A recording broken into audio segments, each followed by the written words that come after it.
Welcome back, dude and dudettes, to another wild episode of Send It Mate. We're here to talk about all things hunting and outdoors. And today, we've got something that'll keep your gear running smoother than a dingo's getaway. That's right. Our show is brought to you by High Caliber, the gun and knife oil company that knows how to keep your firearms and blades in tip-top shape. High Caliber is like the secret sauce for hunters, anglers, and outdoorsy folk everywhere. It's like the magic potion that makes your gun and knives happier than a dog with two tails.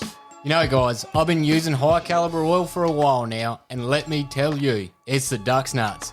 My rifle practically sings a lullaby when I take it out hunting. And speaking of lullabies, ever tried sneaking up on a deer with a squeaky gun? It's a prime way to end up with no venison in the freezer. You'll be hungrier than a vegan at a bacon festival. Absolutely. But with High Caliber oil, your gun will be quieter than a ninja in moonlight. You'll be stalking your prey with the grace and stealth of a mountain lion. High Caliber doesn't just keep things quiet, it also prevents rust and corrosion, so you won't find your gear looking like it spent a season at the bottom of a creek. That's right, and for you knife enthusiasts out there, High Caliber has got you covered too. Your trusty blade will slice through anything smoother than butter on a hot biscuit. So, folks, don't let your gear become a rusty, squeaky mess. Head on over to highcaliber.com.au and grab a bottle of their oil today. And if you use the code SENDITMATE at checkout, you'll get a special discount. I say again, use the code SENDITMATE for all your oil slick, stealthy hunting needs. Thanks to High Caliber, you'll be sending it in style and silence. So, gear up, oil up, and send it, mate. High Caliber, the ultimate oil for the ultimate hunter.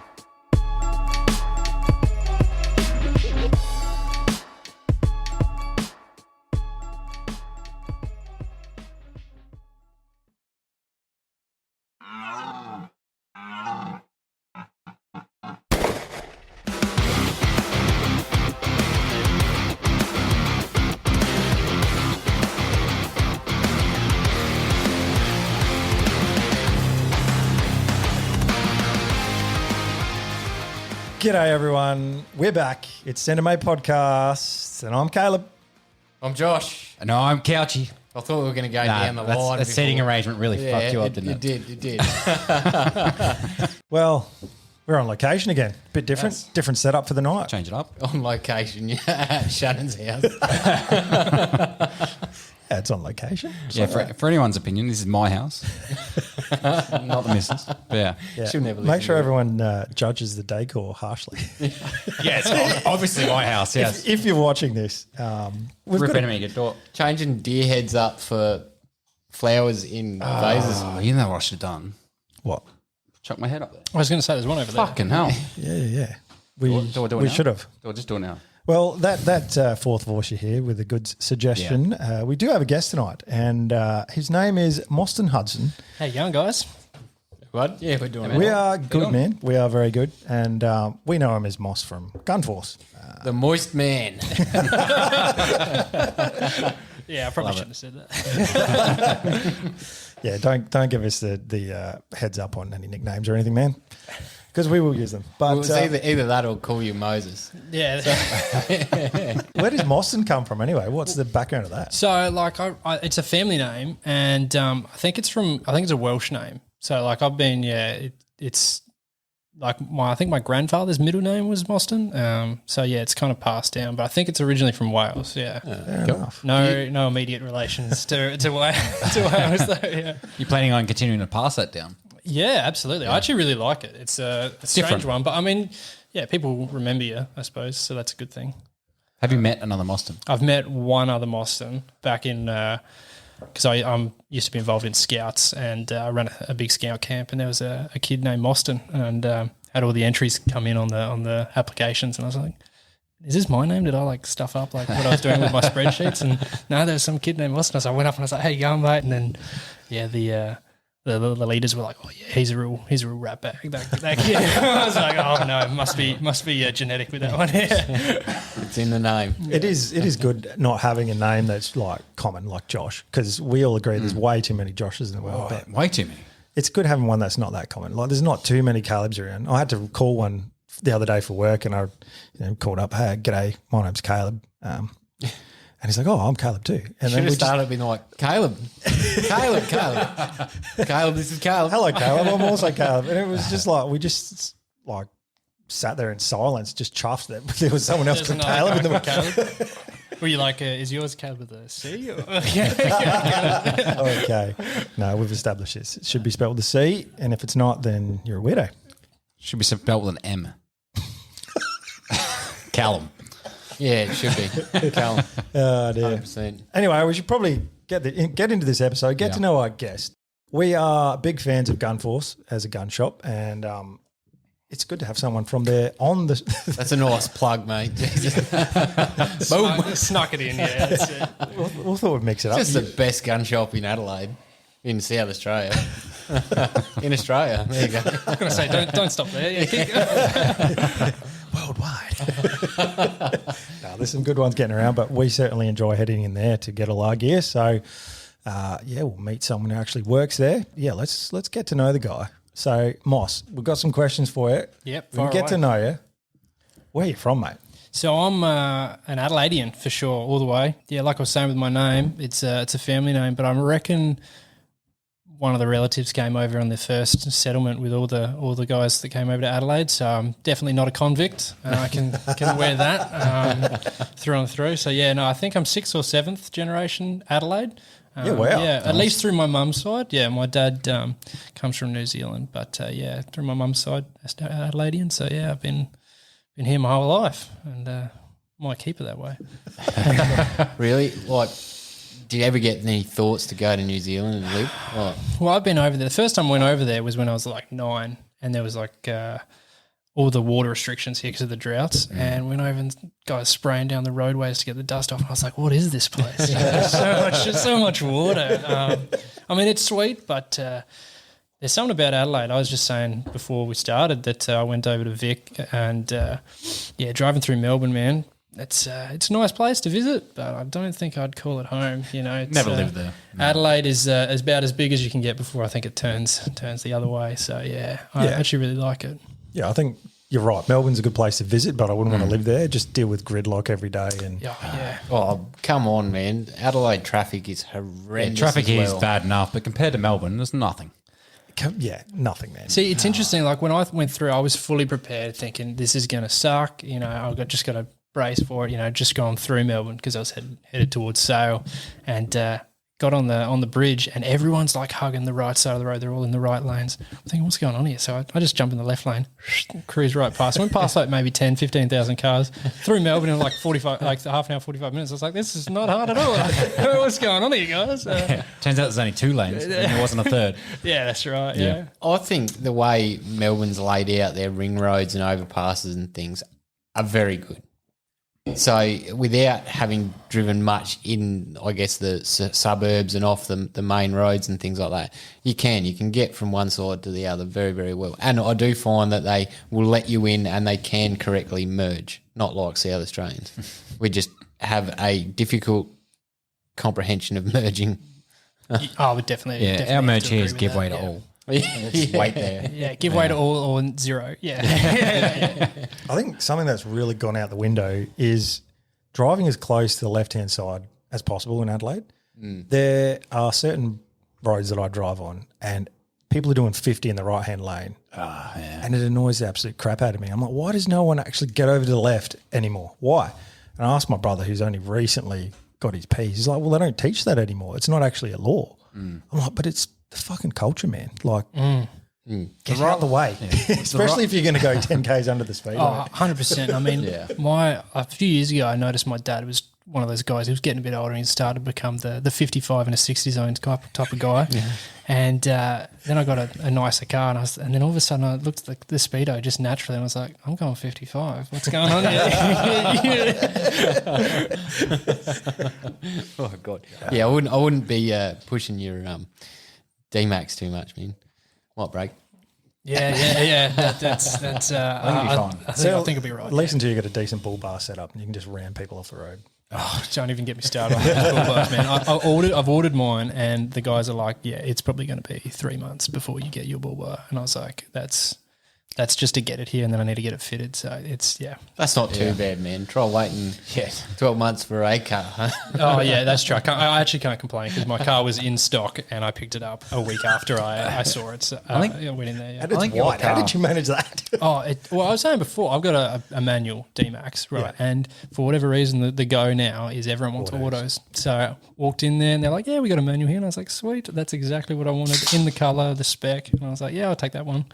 Come back, got the money sorted. Sweet as, it's mine. Thanks. Yeah, done. Oh, actually, when we were talking about that earlier, you were telling me how much, how good your fuel economy is. Just So that's sweet. So when I drove over to Sale from Adelaide, that's about 12-hour drive, about almost exactly 1,000 Ks. And I was sitting on about 7.8 litres per 100K. And it's got a big GVM upgrade, so it's a 3.6. So it's lifted it up about 75 mil, and it's got ATs, beef Goodrich KOTs on there. So yeah, I was shocked actually at how good the fuel economy was. Awesome. Yeah, that's outstanding. bloody that's better than outstanding, man. Driving 12 hours with one fuel stop. Yeah, it's not bad.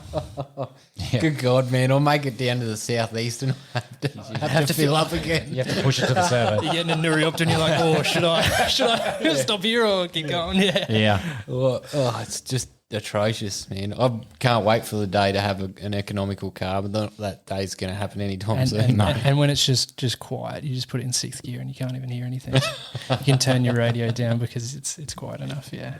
Yeah, that'd be nice. Yeah. The 79 makes even less sense now, Josh. It does. Having said this, we're going into the Deer Expo this year, and we're going to fly. We've decided we'll fly because we'll have a stool there, and we're going through just the admin of it. Booth, yeah. It's right in the middle of the floor. There's just a stool. Stool. Yeah, we're going to have a stool there. Yeah. Go your hardest, Be the Cody. Senate mate stool. You'll have to get that now with like a black stool with the We will. Cinemate logo put on it. Yeah, We yeah. will I'll be need to there. shit at some point, I'm sure. Anyway, we're sort of just going through the admin and working out what car to hire. And Couchy and I, we all sort of went through, and we wanted to have a look at the luxury cars just for a bit of a shits and giggle. gigs, yeah. And we saw a Tesla, and Couchy and I were like, "Yeah, let's do it. Let's do it.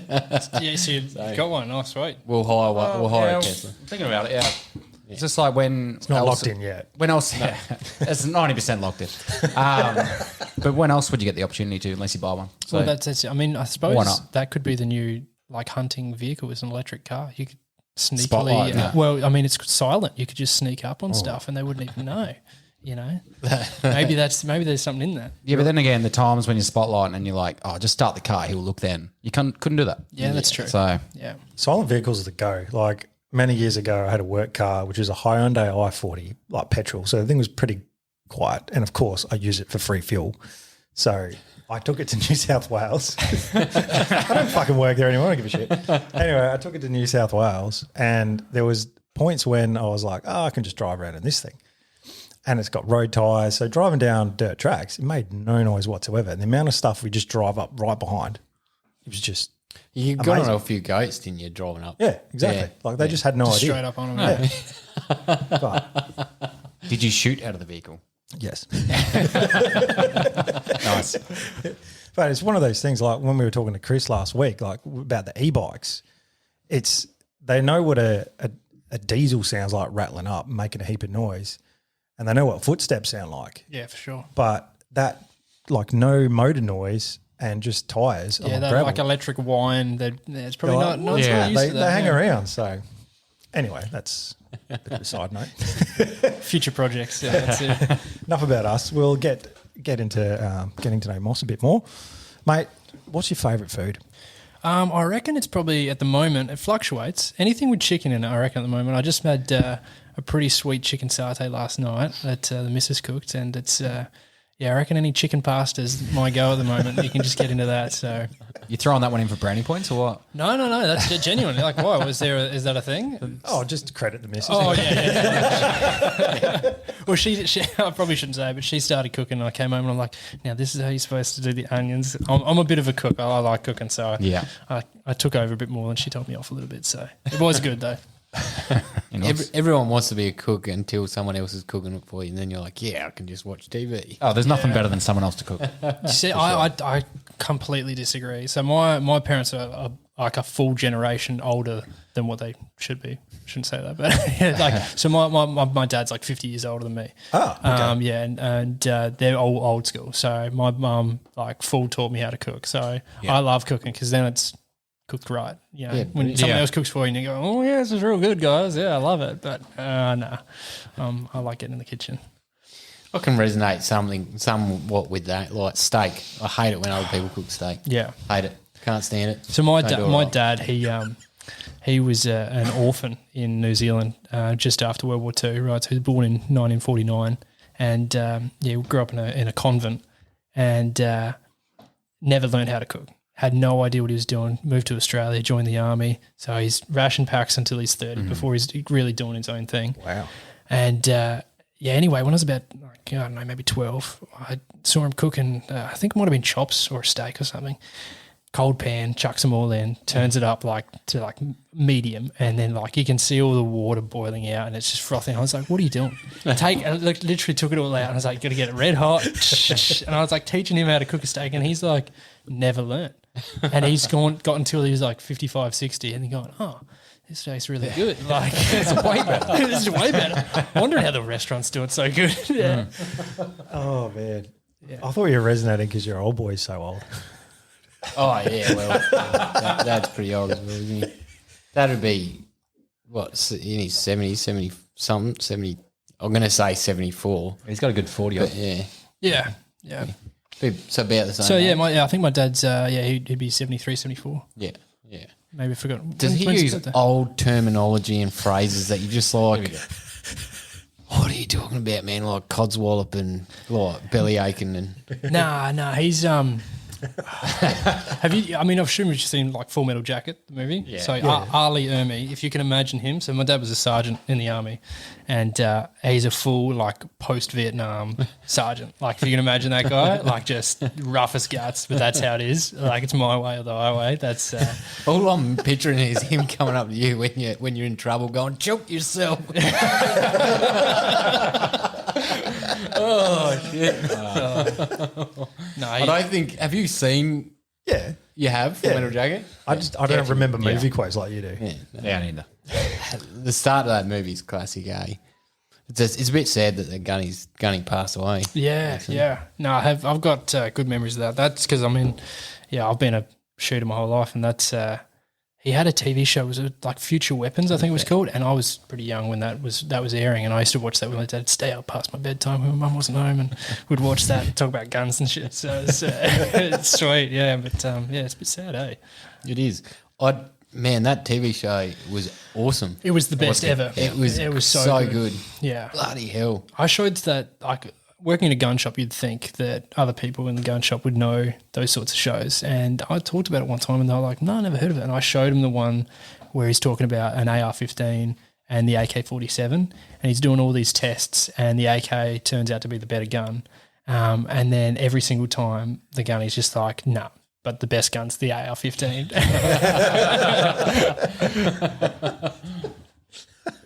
Well, it's probably appropriate here. How did you actually get into shooting first? Was it your old man that introduced you? Yeah, absolutely. So he's been a competition shooter since way back. You're talking early 70s. And then, of course, when I was born, I was going to competitions because he's very fit. I mean, like I say, he's an ex-sergeant and, there is no ex-sergeants, I suppose. He's definitely fitter and tougher than all of us. So even now he still competes. So I was going when I was pretty young and, loading his mags for him and doing all that sort of stuff. So it was kind of a natural progression to go into it. Even before I was legally old enough to shoot it in matches, I was having a shot. So it was pretty good. Yeah, that's right. Yeah, it has. When did you start your first comp? So I think the first actual competition I shot would have been when I was, I want to say 10. There's a match called the Bush Ranger Shoot, which is up at Port Augusta. And it's basically like a handgun, rifle, shotgun practical match. So it's a mix between IPSC as well as a few other styles of shooting. I shot that, I reckon, when I was 10. And that would have been would have been the first time. But I shot, instead of shooting like a 223 rifle, I was shooting like a 22, and instead of a 12 gauge, it was like 410, things like that. But I think I actually shot a 9mm a Glock. I think I actually shot a 9mm. So I was straight into it, yeah. But it's pretty early on. It's a big question here now. Where'd your progression go with your competition? Because obviously now you're Yeah, so I mean, IPSC is an interesting one. So currently, technically, I suppose you could say I'm second in Australia for production optics light, but that's a pretty loose sort of thing. So you'll have maybe 6 divisions of handguns, so it's categorizing things. So like obviously a standard Glock is going to be very different from like a custom 2011 open gun, which is very tricked out. So each of those kind of get put into their own division, and at the moment I shoot a Glock with a red dot on it. So that's the optics side of it. I came second at the last Nationals. Well done. Yeah. Nice work. Bloody hell. Yeah. How far are we behind? A little bit too far actually. So we get graded, and you can get a grade called Grandmaster. So it's like GM, Master Grade, A, B, C, D, and you got to be within 5% of the leader to get GM. And I was GM, but I got like 94.8%. So I lost my GM title. So now I'm only a Master Grade. So yeah, too far. It's a bit raw. Bit raw. Yeah. Just blame the Glock, mate. Yeah. Well, the other guy was shooting a Glock too, so I can't say that. What's your perfect pistol setup for that? Well, I've gone through a whole bunch of stuff. So I used to work for a company called Frontier Arms, which are the importer for Australia for Walther, and I shot a PPQ, and then ended up getting the steel frame version of that, which is kind of like the most tricked out striker fire handgun you can get. And I got that and tried a whole bunch of other things, but for whatever reason I kind of keep circling back to just a standard Glock 17. I just love it. I don't know why. I think it might have been just ingrained from going shooting with my dad, but that's what I keep coming back to. Yeah, very nice. So have you tried any of the Smith & Wesson M&P tricked out and all that? Yeah, pretty much. I would say most handguns, well, most guns you can get in the country are pretty much shot, at least to some degree. There's obviously a lot of the older sort of, World War II sort of stuff. I haven't shot everything of them, but any modern gun I pretty much at least had my hands on it at some point. The SIGs, M&Ps, Walthers, whatever it is. Yeah. So yeah, but and they're all good. I mean, there's definitely stuff that's objectively better in other guns, but you like what you like, I suppose. Feels good in the hand. Yeah, that's it. Pistol shooting's quite only done a little bit, but it's a fairly foreign concept. Like probably for all of us, I'd say, wouldn't. Yeah. We've done a little bit, maybe a little bit of 9mm, and shooting someone's 357 or something at the range. Yeah. Very minimal. That's about it. Yeah, very, very minimal. So it is quite a foreign concept, and I think it's sort of been put on the back burner because of how difficult it's become to get your handgun license. Yeah. It's interesting because most people, that's the case with like everyone, but because of how I was raised, it's I don't know a world of not shooting handguns, so it's almost a hard thing to relate to when people talk about things. You just take so much for granted. Yeah, I think that's what puts me off is you sort of got to live it rather than just enjoy it occasionally. I suppose because there's your mandatory shoots with being in a club. Yeah, you kind of, it's a lifestyle, and it certainly is. I think you're right in saying that. Yeah. Here's a question. Does your first pistol have to be at 22? No. So in SA, for anyone, I suppose, getting into handguns, it's really good to read the act because it can help you. Like a lot of it's very clear, and for that, your first handgun is pretty cut and dry. You just can't have anything over 38 caliber. Mm-hmm. But the first one can either be an air pistol and a 22, or an air pistol and a 9mm. Or like 38, so you can have a 32 auto, I suppose. But you don't have to have a 22. You can go straight to 9mm. That's generally what I recommend for most people. Mm-hmm. I'm not a huge fan of the whole start out with the 22 thing, unless you're a child that physically can't hack it. I mean, any of you guys straight onto a 9mm. With good instruction, you'll know what you're doing, yeah. Caleb will need an extra small grip because he's sausage fingers. So maybe the 22 might be worthwhile for him. At least I can still grip things. The face of disapproval. Sorry, that whole question was leading down just to that moment to etch away at you. Is that why you announce the question before you ask the question? No, that's a usual Yeah. thing. This is a question. Okay. I have a question. It's been a burning question. Just ask the question. It's all right. We love you still somewhere deep inside. So you're into pistol, and I do know that you're pretty mad keen on straight pulls and things like that. Yeah. I mean, I'm a practical shooter is probably the best terminology you can use. IPSC's definitely been a big part of that. But, even practical long-range shooting, I never really got into the PRS side of things for, a variety of reasons. Money, for starters, I suppose. But, I mean, there was a competition called PRC, which was a practical rimfire challenge. So imagine kind of a mix between PRS 22 and like IPSC, but with a 22 rifle. And that's a practical sort of thing. So I got into that pretty heavily. So, yeah, any sort of practical shooting that you can kind of relate. I'm not an Olympic sort of stuff, the single hand, that's not really for me. Yeah. A bit more fast paced, a bit more going on. Yeah, I mean, I've tried it all. And I think there's things you can kind of draw training out of it. But in general, I find it just a bit mundane, to be honest. Yeah. That would be a lot cheaper as well, running a rimfire comp than trying to do. Yeah, absolutely. IPSC. Everything's coming down to that these days. The price of everything is just getting ludicrous. I think it's more about if you can actually buy the ammo. That too. Regardless of price, is if I can supply myself ammo right now. Yeah, exactly. Yeah, sort of getting out of hand. Is there any relief coming for the supply chain?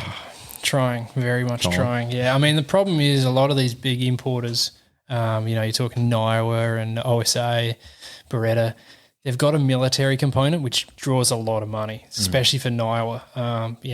They're making big money. And because of that, the supplying componentry to civilian shooters is not a huge priority. I mean, they'll supply ammunition for sure, but when it comes to like primers and things, it's certainly on the bottom of the list, I think, and which is justifiable. There's not as much money to be made there, so it's a business decision. But I think a lot of the smaller businesses and gun shops realise it because they're face to face with the consumer, so they're focusing on it like we are, for sure. Yep. Yeah, bloody hell. Yeah, good old business decisions. No, bring back our primers.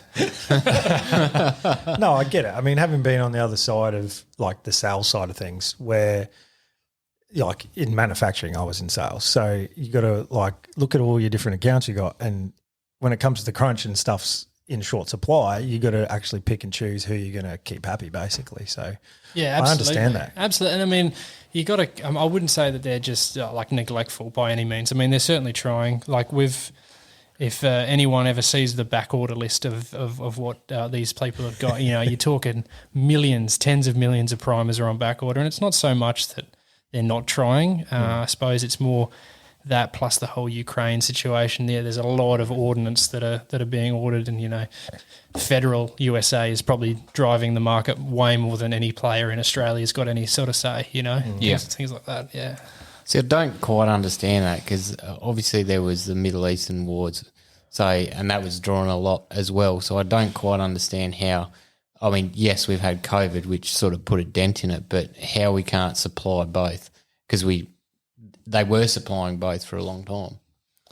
Yeah, I mean, it's interesting. I think probably the tension's more the thing. So obviously there's a lot of ordnance. I don't know how much you guys follow the Ukraine situation. I'm a bit into that. Shouldn't say it that way, but yeah, I mean, I follow it a bit. I mean, they're using a lot of stuff, but a lot of the other players are stocking up. Mm-hmm. So, I mean, like if you look at like what Poland's doing, they haven't fired a shot technically, but they've really been ramping up their stockpiling, and a lot of the other countries are doing that, and it's probably more so than what was happening with Middle East. You're getting a localized sort of stockpiling, but now it's probably a global thing. I wouldn't think that there's any sort of national, like any country that's not stockpiling, and if they are, they're probably not really keeping him in the loop. Yeah. Yeah, right. Yeah. Do you think that's just because of like they're obviously scared for an invasion, or if the US goes to the party, Not that they will, or the UN moves in and then suddenly it becomes a worldwide crisis. China. I mean, certainly not a geopolitical expert, but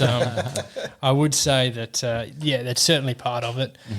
I do know that in the last few days there was I don't know what the exact terminology was, but there was a meeting in Australia with I think it was a cabinet meeting where basically our defence experts told cabinet, we're very likely to have a war with China in the next 2 to 3 years, and they dismissed it. So it's a thing that's happening. That's happening globally. People are thinking about it. So it's almost like a nuclear deterrent. If you're not part of the crew, then you're not part of the crew. So everyone's doing it because everyone else is doing it. Which country has the most primers is a deterrent? Okay. Well, you say that. I mean, we as a gun shop, we just made a massive order with Winchester, Australia, and we just bought heaps of 223 ammo because it's available now, and we know we can get it, and we want to be able to sustain that supply because a lot of people, that's a pretty common round. And if we can't even stock that, I mean, no, it's not that bad. Like everyone's got 223, but we want to make sure that we can keep a stockpile locally rather than rely on someone else to keep a stockpile. Yeah. That's smart businessing. Yeah. Well, we hope so. It's either that or everyone will go in and buy it all and then it'll be nothing left again. Keeps it stockpiled in one guy's house. Yeah, well, I think it's a bit like, should you go to the grocery shop every day or should you go and you buy a week's worth? And there's a balance to that. You're not going to go to the grocery shop once a year, but you're certainly not going to go every day. And I think what happened, there was a real big push for shops to just rely on these national importers to always have supply. So your shop might only have 1-2 months supply of a particular thing. And now we're realizing that if that tap turns off, it doesn't work. So we've kind of got to go at least 3 months, maybe 6 months supply, which is really putting a lot of strain on businesses because the capital to hold stock and the space to hold that stock, it's really difficult. So, Yeah, I'll get you. Makes sense. Speaking of stockpiling, here's a question I should probably know the answer to, but as an individual, is there a limit on how much ammunition you can hold? Yeah, there is. So going off my memory of the Act in South Australia, I'm pretty sure it's 50,000 rounds a year or 1 year's worth of supply. So it's intentionally vague for that reason. There was a group of people that helped the government decide that sort of verbiage. And basically it's because there's a lot of people that shoot more than 50,000 rounds a year. Professional, well, not professional, I suppose, high-end handgun shooters will shoot 50, 60, 100,000 rounds a year of 9mm, which, it's expensive. But when you're competing at a world level, which there is quite a few in SA that are at that level, they're shooting lots of ammo. And that's just 9mm. They also do rifle and shotgun, and depending on who it is. So, it's a year's supply of 50,000 rounds. Oh, Is that per caliber? No, in total. So all right. Yeah. So it'd be a year's supply is the best thing to go off. What you're realistically going to use. Well, how are they going to prove what your year's supply is, really? Well, that's it. I mean, and that comes down to a lot of the laws. It's at the end of the day, everything's going to go to court, and it's going to be a discretionary thing. Yeah. I guess, that's something I would have definitely read, but I guess it's not at the forefront of my mind because I'd probably buy a couple hundred rounds at a time and that's all I ever do. Yeah, you wouldn't threaten that, would you? Well, the average shooter, I mean, I can't remember off the top of the numbers, but I think we got about 70 or 80,000 firearms owners in South Australia. And, maybe 15,000 of those are handgun owners as well. So most people are rifle shotgun owners, and most people would go, I'm going shooting or hunting in a couple of weeks' time. I'll go grab a couple of boxes of ammo. That's pretty realistic for the average guy. That's what's happening. Yeah. Can you imagine shooting 1,000 rounds a week? 50,000 rounds a year. I did that for a bit. It's pretty hard. I mean, I end up a little bit before I worked for Gunforce. Actually, I put a massive order of 9mm ammo in. I actually got it at Adelaide Gun Shop and went and picked it up, and the guys there going, "Is this all for you?" I'm going, yeah, I promise it is. It is all for me. Yeah. And you're cracking multiple boxes, and you come home with nothing but brass, and you're thinking, "Geez, is this worth it?" But yeah. And an empty wallet by the sound of it. Certainly an empty wallet. In the States, this is pre-COVID. I was talking to a fellow we know over there, and he was saying that like 5 dudes would go in, and there was gun shops that would sell like 223 by the 44-gallon drum. Oh, for sure. Yeah, that's a thing. Yeah, it's ridiculous. I mean, when you see like just the volume is insane. I haven't been to the US personally, but I'm aware of it. It's, you know, when you're thinking, I'll go and buy 1,000 rounds, like a case of a particular ammo, and you think that's a lot, and then you go and you see what they're doing, you're going, I'm not even in the ballpark. Yeah. But I suppose having a semi-auto makes it easy to rattle. Yeah, they'd be hungry. Yeah, for sure. Yeah, Just a bit. Yeah, probably a good thing we don't have semis. yeah. For the wallet, I suppose it's probably very good. Yeah. I mean, these days at the range, if we're sort of punching back from 100 to 600, we'll smash 100 rounds, like fairly easy. Yeah. Like pretty easy, but that's expensive enough as it is, really. Oh, Jesus. I think a tin of OSA in 308 is $700, nearly $800, maybe more. In 223? In 308, sorry. Oh, yeah. I'd have to say that off the top of my head. Yeah, it is. Yeah. That's it. It's a bit crazy. I mean, but yeah, because of my upbringing, it's so hard for me to relate when people talk about that, because 90% of the time, 99% of the time, I never go home with ammo. So what I take is what will get shot.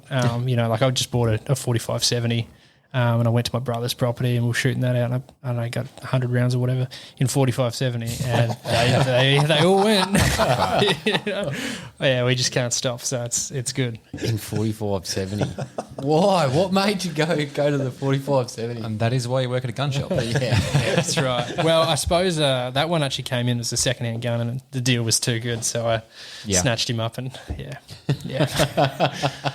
I'm presuming that a box would be easy $60 for 45-70. Oh, it depends on the stuff you're using. So I've zeroed it in for some Hornady 325 grain FTX now, which I got a case of that. That's my hunting round with it at the moment. But very nice. The stuff I bought originally was just a Federal, I think, that we had in the shop and no one had ever touched. And I was like, I can clear that out. Yeah. Be a good Samba gun, man. Yeah, well, there's a guy, I can't remember his name. He runs a YouTube channel, and he was shooting Samba with the same gun, Marlin 1895 and 45-70, and he was having great results with it. So I kind of was like, maybe I'll try that. Yeah.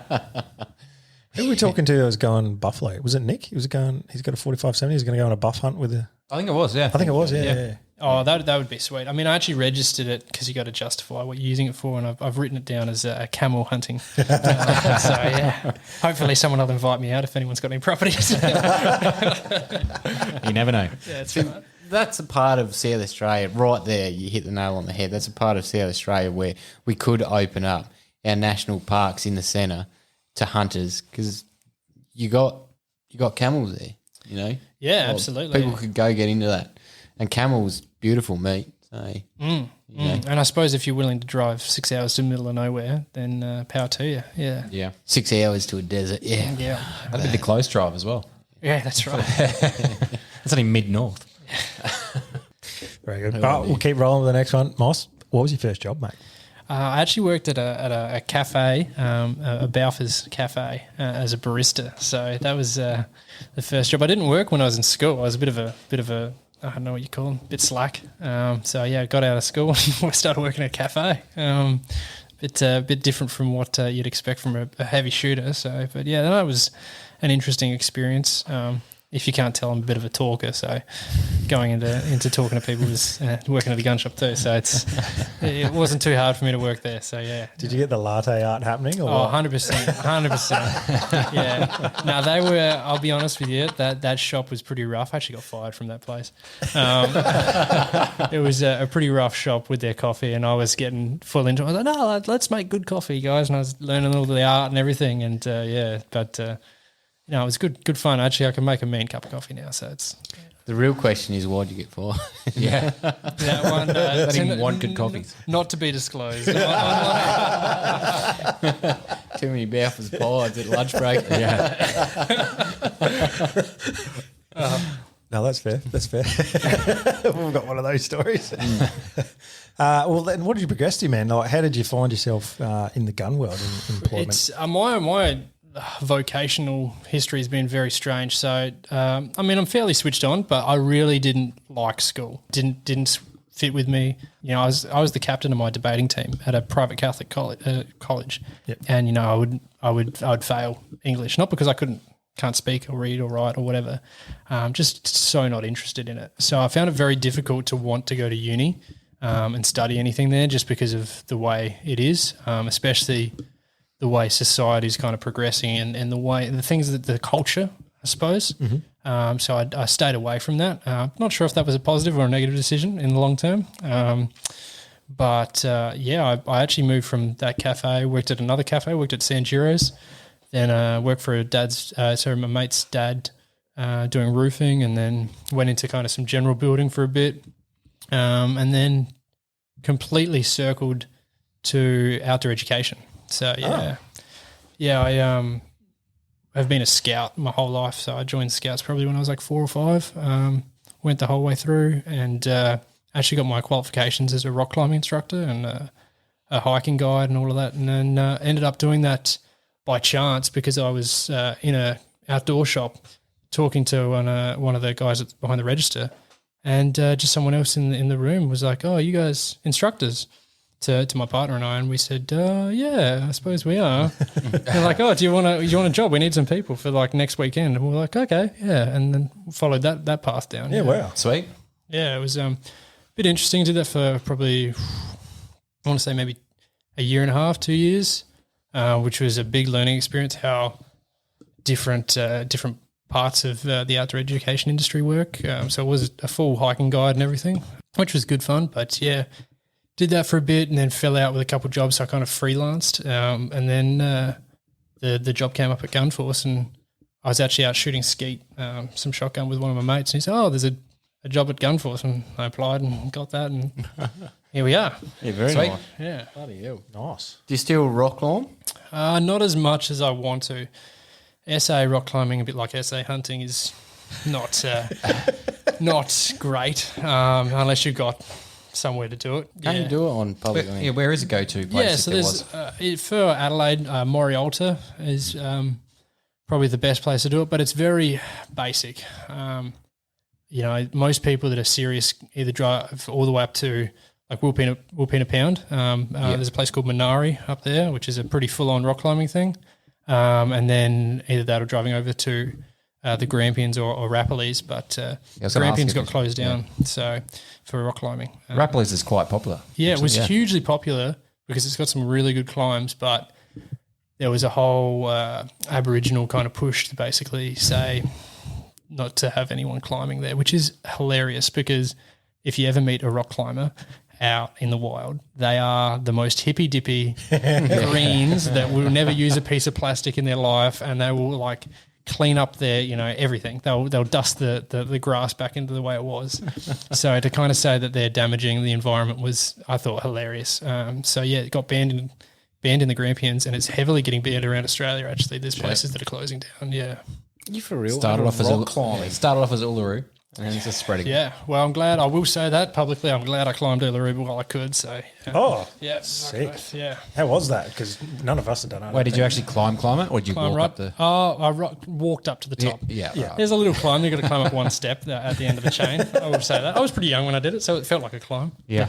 No, it was awesome. It was actually my mum that pushed that. She's probably like a first or a second wave feminist, you know, the ones that were like, let us to go to the bar after 7 o'clock, you know. So she's a true blue for sure. And we drove up to Darwin, and she's like, you guys are all climbing Uluru before they fucking close it down, you know. So we did, and it was great. Yeah, I'm actually super glad that we did that. Because, I think it was like the year or two later that they closed it. So, Yeah, wow. Could you Yeah, it's just pretty get away with walking over the chain fence? The chain fence is probably shorter than the stable. It would take about 2 seconds to get over that, but I Now think that'd be waiting for Josh, you. Josh needs a step ladder for that. It's a fair distance. They keep you away from it now. Really? I haven't been there in I a think while. there's an exclusion zone. You can't go up to the rock, Really? as far as I knew. Okay, I might be 'cause wrong. There's a full trail that goes around it, so they kind of were pushing. Oh, instead of going up it, you can walk around the rock, you know, and experience it that way. You know, which you do anyway because it's a good hike. It's about 10 k's from memory, but you can you basically, I mean, I took a piss on the fucking rock, so whatever. On or off? Yeah. You can't tell me that Aboriginals did not piss on that rock. So, you know, Of course I did. yeah. Well, you got to go. You got to go. And That's so it. you got a good point. Yeah, and it's a good hour up there. So if you're at the top, you're not going down just You're to not gonna make it. Yeah, you're not making it. That's it. Well, fair point. like they just closed it for the spiritual meaning, or was it for like erosion purposes? I mean, If you're pissing on it, then you're Water eroded. I will be very honest about the fact that there's a definite reasons to close it. For sure. There's a safety hazard to it. There's actually, and I mean, this part is probably why people that live there have some right to say that they're a bit pissed off.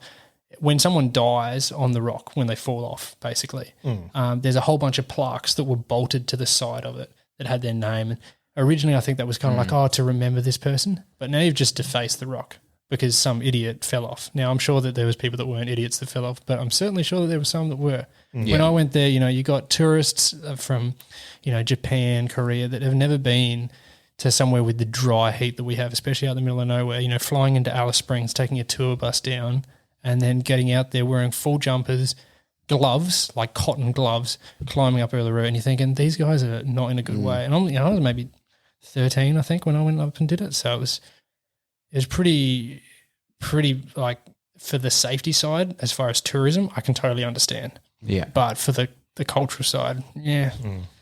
And I imagine litter would come into play as well, like across the rock. If Yeah, you're climbing on it, there's going to be litter trails. There and stuff definitely all through was. I mean, there's definitely litter everywhere, I suppose. Yeah. So, I mean, but there's ways to mitigate that, hey, Yeah. You've got people paying fees to enter a park. You can get someone, you can hire a full-time person. That's employment opportunities, your job. You walk around the rock and you pick up rubbish. Why not? Let's get that going. That, I think, would be a great idea. Yeah. Yeah, I'll get it. I wonder if tourism's dropped off a bit because they can't climb it now. I wonder if there has been a dip. I could almost guarantee that it would have. I mean, I'm not an expert of tourism by any means, but you can't tell me that hasn't affected it. I mean, I'm sure they fudged the numbers somehow, but yeah, people wanted to go climb it. That was a huge attraction. That's the draw card of it. And you go, oh, you can come up and look at it. Okay, cool. Some people will want to do that, but it's less of a draw card for sure. I mean, if you said you couldn't climb Everest, how many people do you think would visit there? Yeah, none. Yeah, a few. Yeah, a lot less for sure. That's disappointing because it was probably something that now I look back and go, yeah, I wouldn't mind have done that, but now you can't unless you just hop that chain link fence and run. Yes, not advocating to do it. I mean, yeah. No, neither. The problem is you could get up there. I mean, it's a bit like the pyramids. I've been to the pyramids. You can 100% get up to the top of that if you wanted to. Yeah. But there'll be people waiting for you at the bottom. Yeah. No, people do it. Yeah. All right, here's one for you. Created by aliens or man? Ooh, I don't know. I did hear this the other day, right? So this was an interesting one. It was an Instagram short or whatever it was. And someone basically said, imagine an asteroid hit the Earth and killed, say, 80% of the population. Mm-hmm. Do you have the ability to make a computer? Probably not. So do your kids that weren't born now, when they grow up, are they going to be able to make a computer? Probably not. So maybe when the asteroid hits, we all still have technology. But then 100 years later, there's no technology because no one knows how to make the computers. Yeah, it wouldn't take much to put us back in the Stone Age. That's right. Yeah. So maybe we had all this cool stuff, but 3 or 4 generations' time, it all died and no one knew how to fix it. So maybe they built, maybe there's a lost civilization, who knows? I think that could be contending. The iPhone's just a reinvention. Bloody hell. No, that makes perfect sense, though.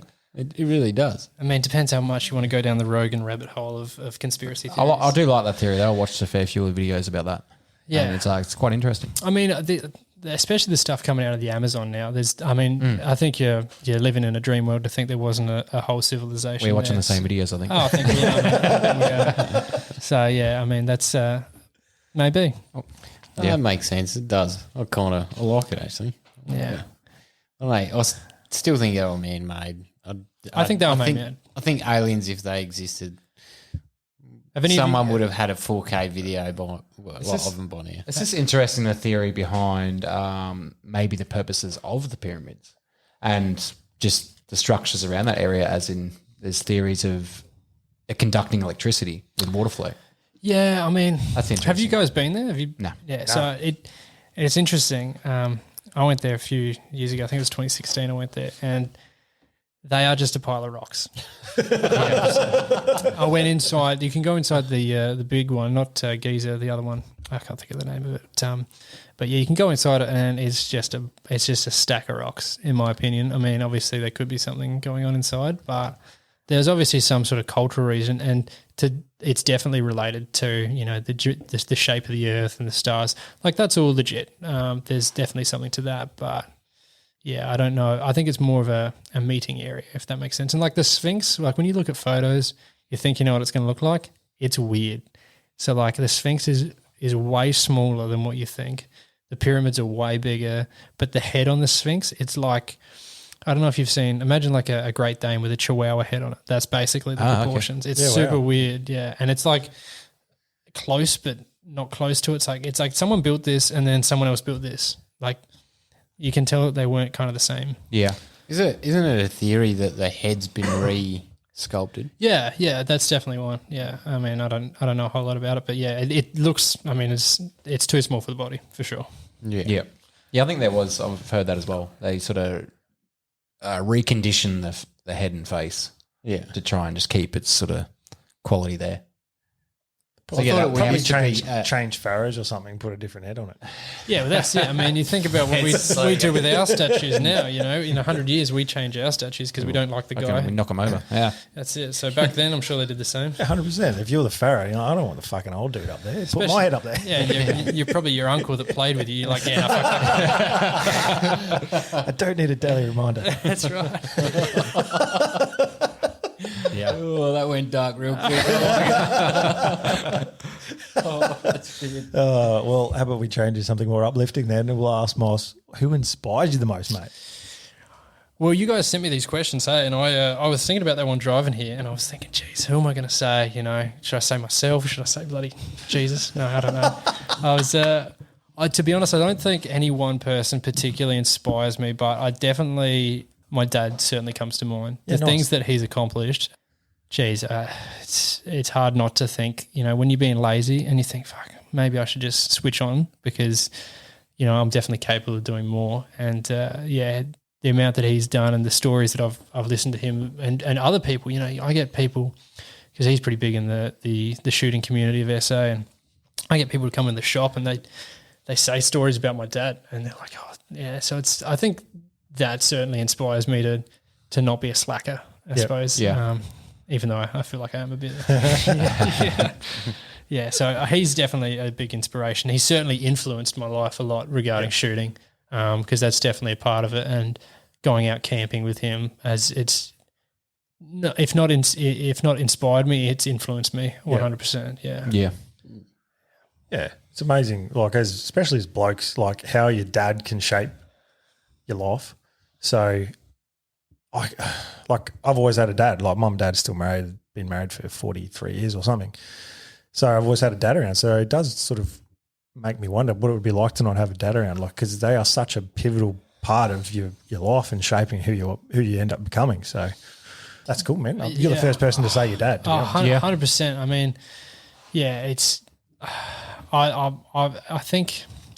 Yeah, your family is so important to you. I was just talking to Josh about it before, because I still live in my parents' place, partially because of the cheap rent and other reasons. But I was actually saying to him, I was like, when have you actually ever met someone who's had their parents pass away and they've gone, I'm glad that I didn't have extra time with them. I'm glad I wasn't around. Like, that doesn't happen. Yep. Everyone thinks, I wish, you'd want to spend more time. Obviously, I mean, we argue, don't get me wrong. We have difference of opinions and, there's a privacy thing living with your parents for sure. But, I wouldn't change it for the world. I like spending time with them. Same with my brother. We had a bit of a rough patch for a while. He went off and did his own thing, and I'm really glad that we actually mended it, and we can hang out. There's nothing better than hanging out with your brother, I suppose, and with your dad. I think that actually happened. I must have been like 17 or 18. and my dad called me mate for the first time, and I actually remember it, and I was like, what the fuck? Like, that was cool, because we were just talking shit, with a whole bunch of his friends talking shit about guns. We were out shooting and camping, I think, and he was like, oh, mate, just grab us another beer or something. It was a super offhand comment, and I was like, yeah, that was cool. Yeah. Yeah. No, it's cool when that dynamic shifts from, you're just the kid to like, oh, he's sort of treating me as an equal just about. Like, this is cool. Yeah, well, I think we were repairing a fence, I think, and we're doing something, and it was definitely a transition of like, I'm a man now. Like, I'm capable, like you can give me a task and I'm capable of accomplishing it. You don't have to baby me. Yep. And it was pretty much that day that the transition shifted. And my brother, even though he's older than me, he went into banking last week. He's a tougher. He's a more built dude than I am. But he was like a boy, I suppose. And then I saw that, probably 2 or 3 years after that happened with me, that he got that sort of respect from my dad, where it was like, you're capable of doing things. I can say, like, we can make a plan, and then I don't have to just watch you from a distance. I can trust that, like, you can dig that hole and put a post in and pour concrete on it.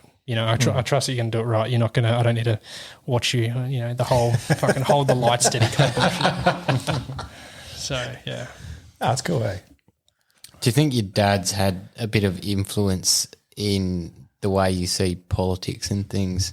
Without a doubt. I mean, he is – most people won't know who he is, but he has impacted firearms in South Australia, like private ownership of firearms, and the security industry more than anyone, more than bloody, any of the prime ministers have affected gun laws in SA. He has affected them through a variety of means, through organisations for shooting competitions, as well as lobbying, basically saying, hey, these laws, I can understand why we're going this way, but let's think about it. No one wants anyone to get shot.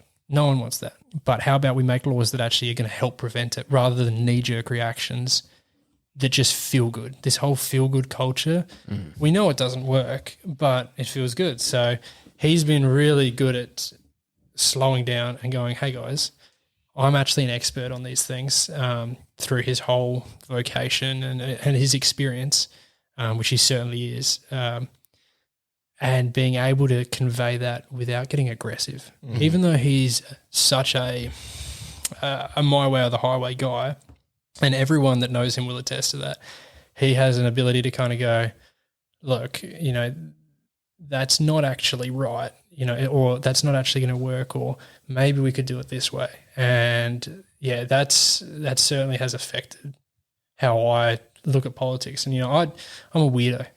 I read the Summary Offences Act for fun. So it's, and he's definitely been part of that. Yeah, I'd like to ask, and if you're all right with putting it on the podcast, what was his position in the shooting industry? So he started out as so he worked for a company called Main Nicholas, which then turned into Armour Guard. So the guys that carry the money around. And he was one of the guys on the trucks originally, and then obviously after time he became a manager, and then he was managing South Australia and Northern Territory at one point before he retired. And through that there was a lot of changes within the security industry.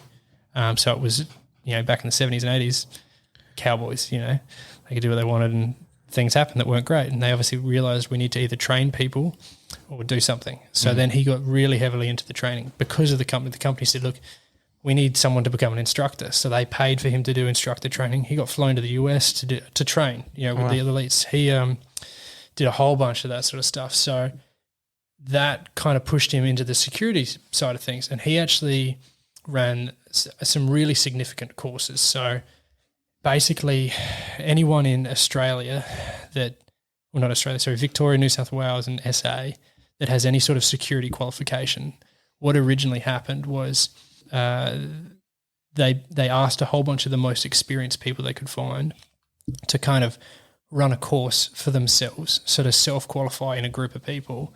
And he actually ran that. So he ran one of the first security industry training courses for instructors. And he was one of the first instructor trainers, and he did that for ages. So he got heavily into that side, and that advised the government, because when they go, hey, maybe we need to ban, semi-auto shotguns for security because of whatever knee-jerk reason, he was the one that they kind of said, oh, well, you're the security industry representative. What do you guys think about that? So he was kind of in that side and had to play that field, and that's the security side. But then on the like the civilian competitive side, a lot of the security industry guys really realized that there was a lack of training. You can only do so much. A business is only going to pay so much money for you to get trained. At some point, they're going to go, look, we've done our insurance obligation of training. But a lot of guys realize, because back in the 80s, people were getting shot, they were getting held up. That's a thing that happened. It still happens around the world. So they went and said, oh, let's get better on our own. Let's go and find a property, start a shooting club. And they started a club called Security Shooters, which still exists to this day, actually. He basically started doing a whole bunch of training on the civilian side with the other employees. And then IPSC was just kind of starting in the US, and he flew over there for a training course unrelatedly and met some people, I'm not sure the exact details, and then brought that back to Australia. So IPSC in Australia was 100% started by my dad and a couple of the mates. That started at my range actually up in Adelaide. So, that's where IPSC started. Hence why pretty cool. You're in. Yeah, absolutely. Bloody hell, man. That makes sense. Yeah, so he's super into it, and I mean his passion drove my passion. So yeah. I think that's something you said there about being passionate and knowing your stuff, but then also remaining calm. So if there's a knee-jerk reaction, as you said, and they want to ban something, being able to clearly and concisely and calmly go through the reasons why something's not necessarily a logical ban or a change to a law, I think is critical, because you can't just you can't sort of rant and rave and aggressively go back at people, because it just escalates things. Well, that's exactly right. I mean, if you can't say something without getting emotional about it, people are going to look at you like you're just a fanatic or whatever, and they're going to disregard you, especially when it's something taboo. Because it's really easy to say, ban guns kill people. That's so easy to say, but the guns are not the person. That's not the thing that killed them. It was someone that was doing something inappropriate. So let's analyze that. Why did this person want to do something wrong in the first place? Okay, how did they get the tools to do something destructive? There's multiple elements to it, and breaking that down and going, okay, this firearm was illegal or this firearm wasn't illegal, because both of those things happen. There's a lot more shootings in Australia than people want to talk about, and that's a huge thing that I get in the gun shop. People come in and they go, at least we're not like the US. And you go, do I tell this guy the reality or do I make a sale? and to be honest, most of the time it's the first one. Our media and our police are very good at keeping a lot of the shootings quiet, definitely. Yeah, I don't know the exact statistics, but it's weekly. There's gun incidences weekly within Adelaide, to my knowledge. Now that doesn't mean people get shot and killed, but it means that someone shot a gun somewhere. There's lots of gunshots that happen, New Year's, all that. Things go on, but like you say, they're really good at keeping that quiet. And that's good. I don't think that panic is necessarily a good thing either. Yeah. But going, maybe we should have recognised the fact that nationally we banned firearms before we had national registration, which means that there's hundreds of thousands of unregistered firearms that were missing. You created the black market, like the opportunity for 100% created the black market. Now there's, it's not people like me. I work at a gun shop. I have that much paperwork to sign to get where I want my ticket. They know everything about me. They know my blood type. They know everything. So I'm not the one committing offences, and I certainly won't be, because then I'll lose so much. It's the illegal firearms in the first place. It's people that aren't being accountable. It's how often do you get someone with a brand new car? It does happen, but how often do you get someone that does something wrong? It's the guys with a beat up Commodore that are drag racing at 2 a.m. It's the same people. And it's not even their car. And it's not even their car. They've stolen it or something. Yeah, exactly. It's the legal guys putting more pressure on legal ownership doesn't really result in any change. No. Can you see it getting any easier for us in that sense? It's really hard, because you got to have a unified voice. You really got to have everyone speaking the same language. And what happens is you get these organisations, whether be the ADA or SSAA or whatever, which are representing their membership, or at least to the best of their ability. And they're genuine for sure, but they will kind of squabble amongst themselves about technicalities that are irrelevant to the average person that doesn't own guns. When someone says, should I use a 308 or a 3006 for Samba? Completely irrelevant. No one actually cares. They're both suitable, whatever. But when two organisations are squabbling over what the recommended calibre should be, all it does is it gives a fuel for the police of all the different states to kind of go, these guys aren't unified. Yeah. We can easily just make up a statement, well, not make one up, but put out a statement and say, look, we think it's unethical to do X, Y, and Z. And then they pick the hardest thing of any of these organisations, and then that becomes the standard. Yeah. And I mean, minimum calibers that's a rabbit hole to go down. Yeah, it is. Rather than going, it'd be so easy because most of these guys know each other. The guys, the presidents of, SSAA, IPSC, ADA, they all know each other. They've known each other for 20 years. How easy would it be to sit down in a room and go, look, guys, we can have these conversations privately. Mm-hmm. What we need to say is, publicly, we go, it's not the caliber, it's shot placement. Mm-hmm. It's about being good at what you're doing it ethically. Yeah. And we as a organisation are more interested in encouraging ethical behaviour rather than a arbitrary limit on a caliber. Mm-hmm. And how easy would that be? And then all of a sudden it's a unified voice. Everyone has the same script to get behind. It's not made up. We're not trying to lie because it's the truth. I mean, shot placement is by far the most important thing for hunting, period. And it shows a good face for a non-hunter to see 100%. Hunters sort of worried about ethics rather than tools. Exactly. And I get that so much. Like I started at the gun shop and I said something to a customer offhand about 22s, and they said, they wanted to go out fox hunting or whatever. And I said, any of these are fine. And they're going, I go, look, do you know how many roos have been shot by 22s? And then the boss looked at me and said, you got to be careful. Don't say something like that because it's illegal to shoot roos with 22s. Now, in South Australia, they will not give you a permit to hunt roos with a 22. I'll make that very clear. Okay? However, to ignore the fact that literally in the world, hunting a roo with a 22 long rifle is totally ethical with good shot placement. That is a fact. If you don't include that in your thought process, then really you're either being ignorant or you're being willfully ignorant, and neither one's really that great. So it's about going, look, I'm not advocating doing something illegal, certainly not. But recognizing reality is important, and going for a fox within 50 meters, a 22 is totally fine, provided you don't shoot it in the foot. You know what I mean? 100%. But saying that, exactly right. You got to say that. You got to be unified. You got to have everyone speaking the same language. When SAPOL sends an email to SSAA and they go, "Hey, what do you guys think?" They come out with the same response as the ADA, as the Combined Firearms Council, as any organisation. They all have the same answer. And look, you don't have to have word for word. I think that would look a bit sus. Yeah. But at least the same emphasis. We put emphasis on our membership doing the ethical thing, taking all the factors into consideration, using an appropriate caliber, using it at an appropriate distance with appropriate optics. That's a big part of it. And then making good shot placement and then being comfortable with that. That is what the answer should be from everyone.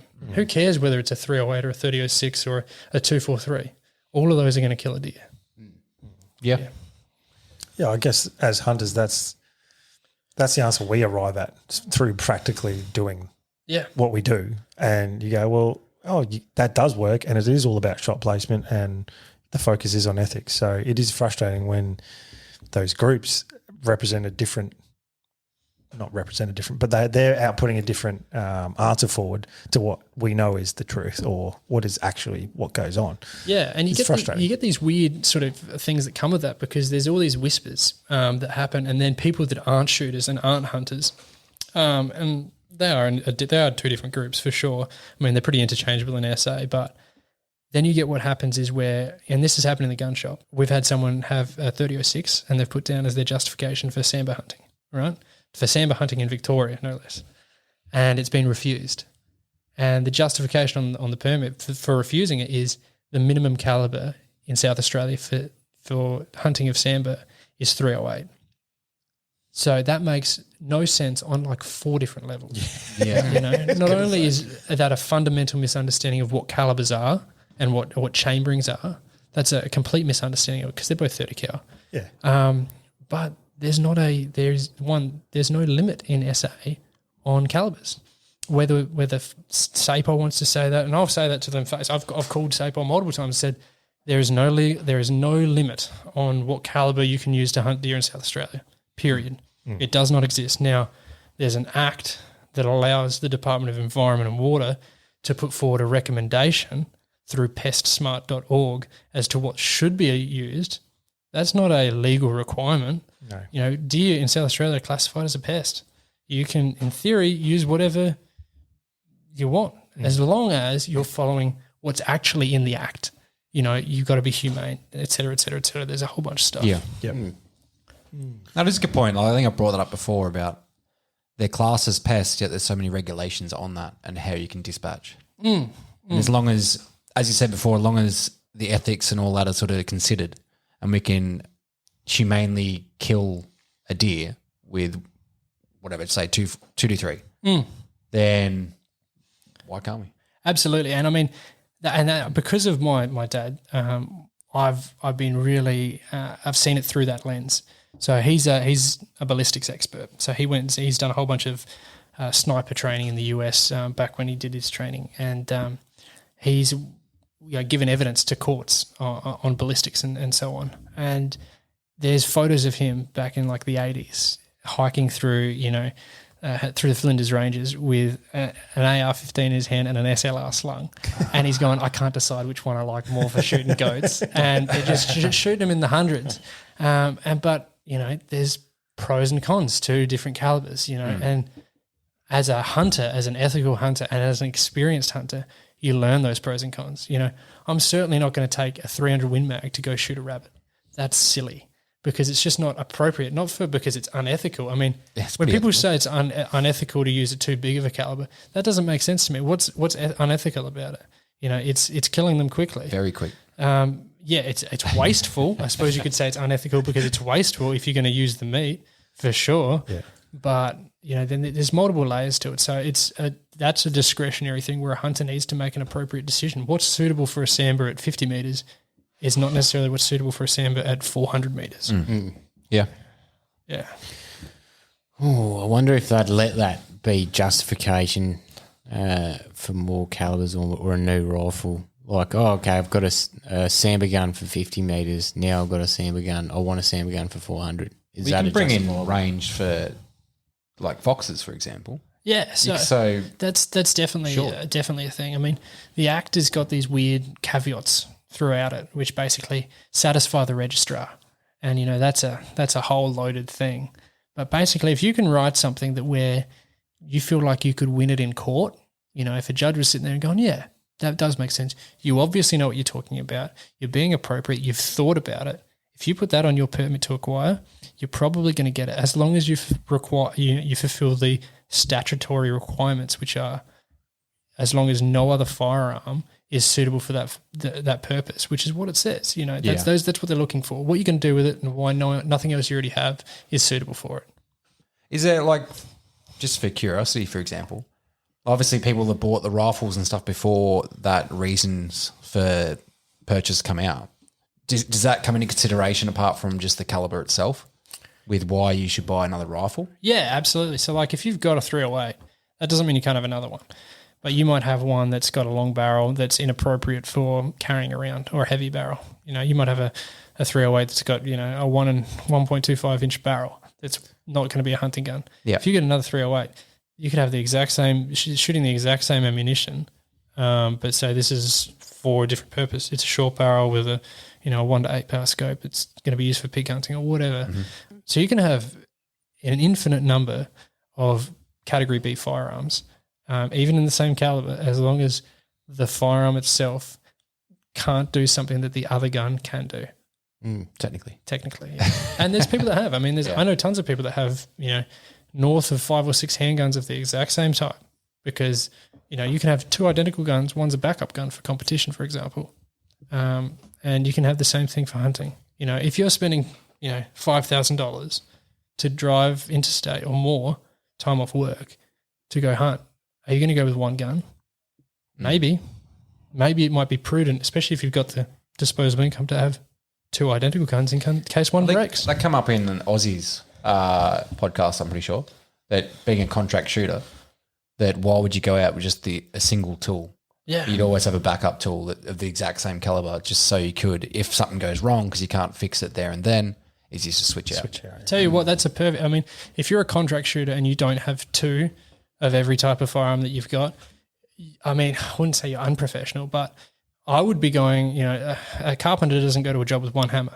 You know, God forbid that the hammer breaks, they can't do their job. You know what I mean? So it's the same thing for firearms. Just because it's a firearm, it's still a tool. You know, you got to have backups, especially if you're doing it professionally. What do you reckon? Do we need top up of drinks or something? You're fidgeting. Do we need to? Yeah, I could go for a piss real quick. Quick 5? Piss? Yeah. You there? Oh, Yes, I'm here. With that. Thank you. And we're back. we had an intermission, and it was well needed, actually. Yes, well, I'll edit that out as well. Awesome. Oh, you can Thanks, maintain a little bit of it. Well, while we're here, just make up a word and say it randomly in your head. No, and you can edit that out as well. Yeah, edit it. Just anything he says. Just Cunt remove it. knuckle. Fire toe. What? That's not a real word. What's that from? I remember that. Yeah, it's from 21 Jump Street. Fire tail. It's not a real word, but I'll accept it. I think the not real word is under the candle. The candle's a real candle. word, man. Actually, we can settle this. Can you ask your boss? Hang on.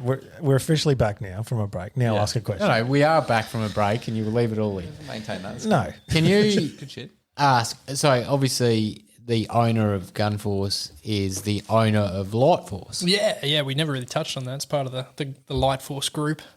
So here's a question that Caleb just brought up. Can you ask your boss if spotlights I'll take credit. were ever called candles? I'll try and remember that. I mean, he doesn't come in super regularly. He's running a near $1 billion company. So when he does pop his head in, I'll be like, hey, I've got a question for you. Can you just I would pick have up thought you'd have his number. Yeah, the dog and ball. Just Direct speed line. dial. Hey, him. bro. I mean, I do have his email address, so I could probably shoot Well, it. there you go. There's no excuses now, is it? Be like, hey, this all this free advertisement I was giving you via a podcast. You know? Ask a question. And then just hit up the fact that he should come on, and we're interested in getting him on. Absolutely. Would be. He would be. That would be a Yeah. pretty good, Yeah. Well, Jump to that. Hey. Yeah, what I was going to say. Thank you. You've done the segue for me. While we're on that question, who would be a good guest? God, well, I honestly, this was the one I was like, fuck, what am I going to say? But yeah, I mean, if you could get Ray on, that would be shit. That would be a great interview because that's a story and a half, isn't it? That is. It Yeah. is. yeah. Yeah. Wow. I'll see what I can do. Don't break the ice with Josh's question. No, literally no promises on that. I mean, he's actually a good dude. So like he comes into the gun shop and I don't know if you know those sorts of people and they've got massive businesses and they still remember your name and you're like, I'm such a pleb. How does that fit? It makes you feel appreciated. Yeah. And that's why they're successful in business. And I mean, I wouldn't put it past him, but he's got a pretty busy schedule. So Yeah. Obviously been open-ended whenever you can make it. But yeah. 2029. Yeah. Chuck that in. Done. We'll book it in. We'll book it in. Yeah, done. Bloody hell. I've said all this now, and he's going to go like I'm sure he'll find out that I come on this, and he'll go like, "Fuck! Now I've actually got to do that, or else people think when I can't." It's a bit of peer pressure. He's actually a really good dude, though. For one of the only multi millionaires I know, he's actually a pretty honest guy. So Yeah, nice. Yeah, I would like to meet him. Out of all the years I've sort of, bought Lightforce products and things growing up. frothing over Nightforce. I've never met him. Lightforce. Never met him. Yeah. I didn't. I hadn't met him till I started working here. But him and my dad actually knew each other through whole gun related things. Another part of my dad's life that's an interesting part. So yeah, but he always talked about him actually. So. When I did meet him, the first thing I said was like, "Hey, do you know Michael Hudson?" And he's like, "Yeah." And I was like, "I'm his son." And he's like, "Oh, really? Oh, yeah." So yeah. So maybe that's why he remembers my name, just in case he calls. Bloody hell. Well, it's a small world, and Adelaide is tiny. Adelaide is ridiculously small. Yeah. especially within our industry. Fuck. He doesn't live here anymore, does he? In I South Australia? think he lives. Now I'm testing my knowledge on light force, even though it's drilled into us. I think he lives.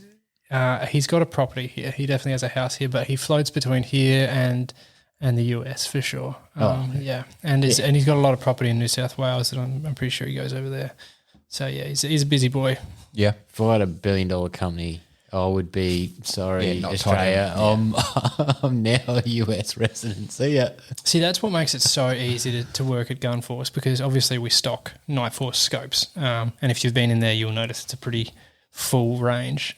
And people often go up to me and they go, "Is it actually good, or are you just selling because it's a part of the company?" And I go, "To be honest, I'd sell it to you either way, but the fact that the owner actually comes in and asks, how's the shop going? Is there anything I can do to help?" Like that, it says huge quantities about how good the business is and the customer support. I mean, occasionally things happen and some people it gets a bit hard done by, but that's just life sometimes, and that's not necessarily the business being bad. It's mostly poor communication, both on our part and customers' part. Sometimes you get miscommunication, but 99.9% of the time they go over and above. If someone says, "Hey, I brought this product off you, it wasn't working out the way I wanted it to," they're like, "Tell us more. Why? Let's find out. Let's figure this out, because it should work great." And then it always, the products are great, so they figure it out and they go from there. And sometimes that's a change of reticle. That's happened before, where someone's bought a reticle, a scope, and then they've gone, "This isn't the right reticle for me." They've brought it in, and then they've gone, "Okay, well, let's just change it." And they've done it gratis, and it's like, that's like, speaks quantities about them. Horrocks. I'll have a Horrocks. A what? Well, I guess Horrocks reticle. it sort of backs up the consumer if you spend that amount of money, because they're not cheap scopes. God, no. But if you spend that amount, that they're willing to work with you around that for something you don't like that may put you off using it long term. Yeah, and it's, throughout the business, not everyone that works for Light Force is a shooter. Most of them aren't. Most people aren't shooters, but there's a lot that are. And for everyone that is, the guy that kind of runs the sales side of Night Force in Australia, he's awesome. He'll really work with people, especially if there's any issues.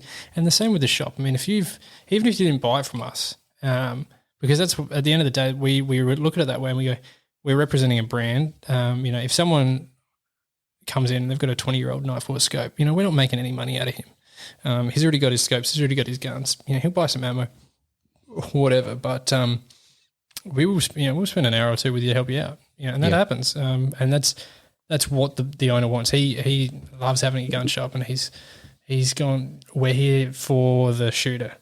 And that's part of why we're doing it. It's not so much that we're here to just make money, because what makes more money, a local gun shop in Adelaide or Night Force USA? He's not doing it out of profit, which is, it speaks a lot about what he's trying to do, and he's trying to provide, good quality and good customer support to his local. So I think that's great. Yeah.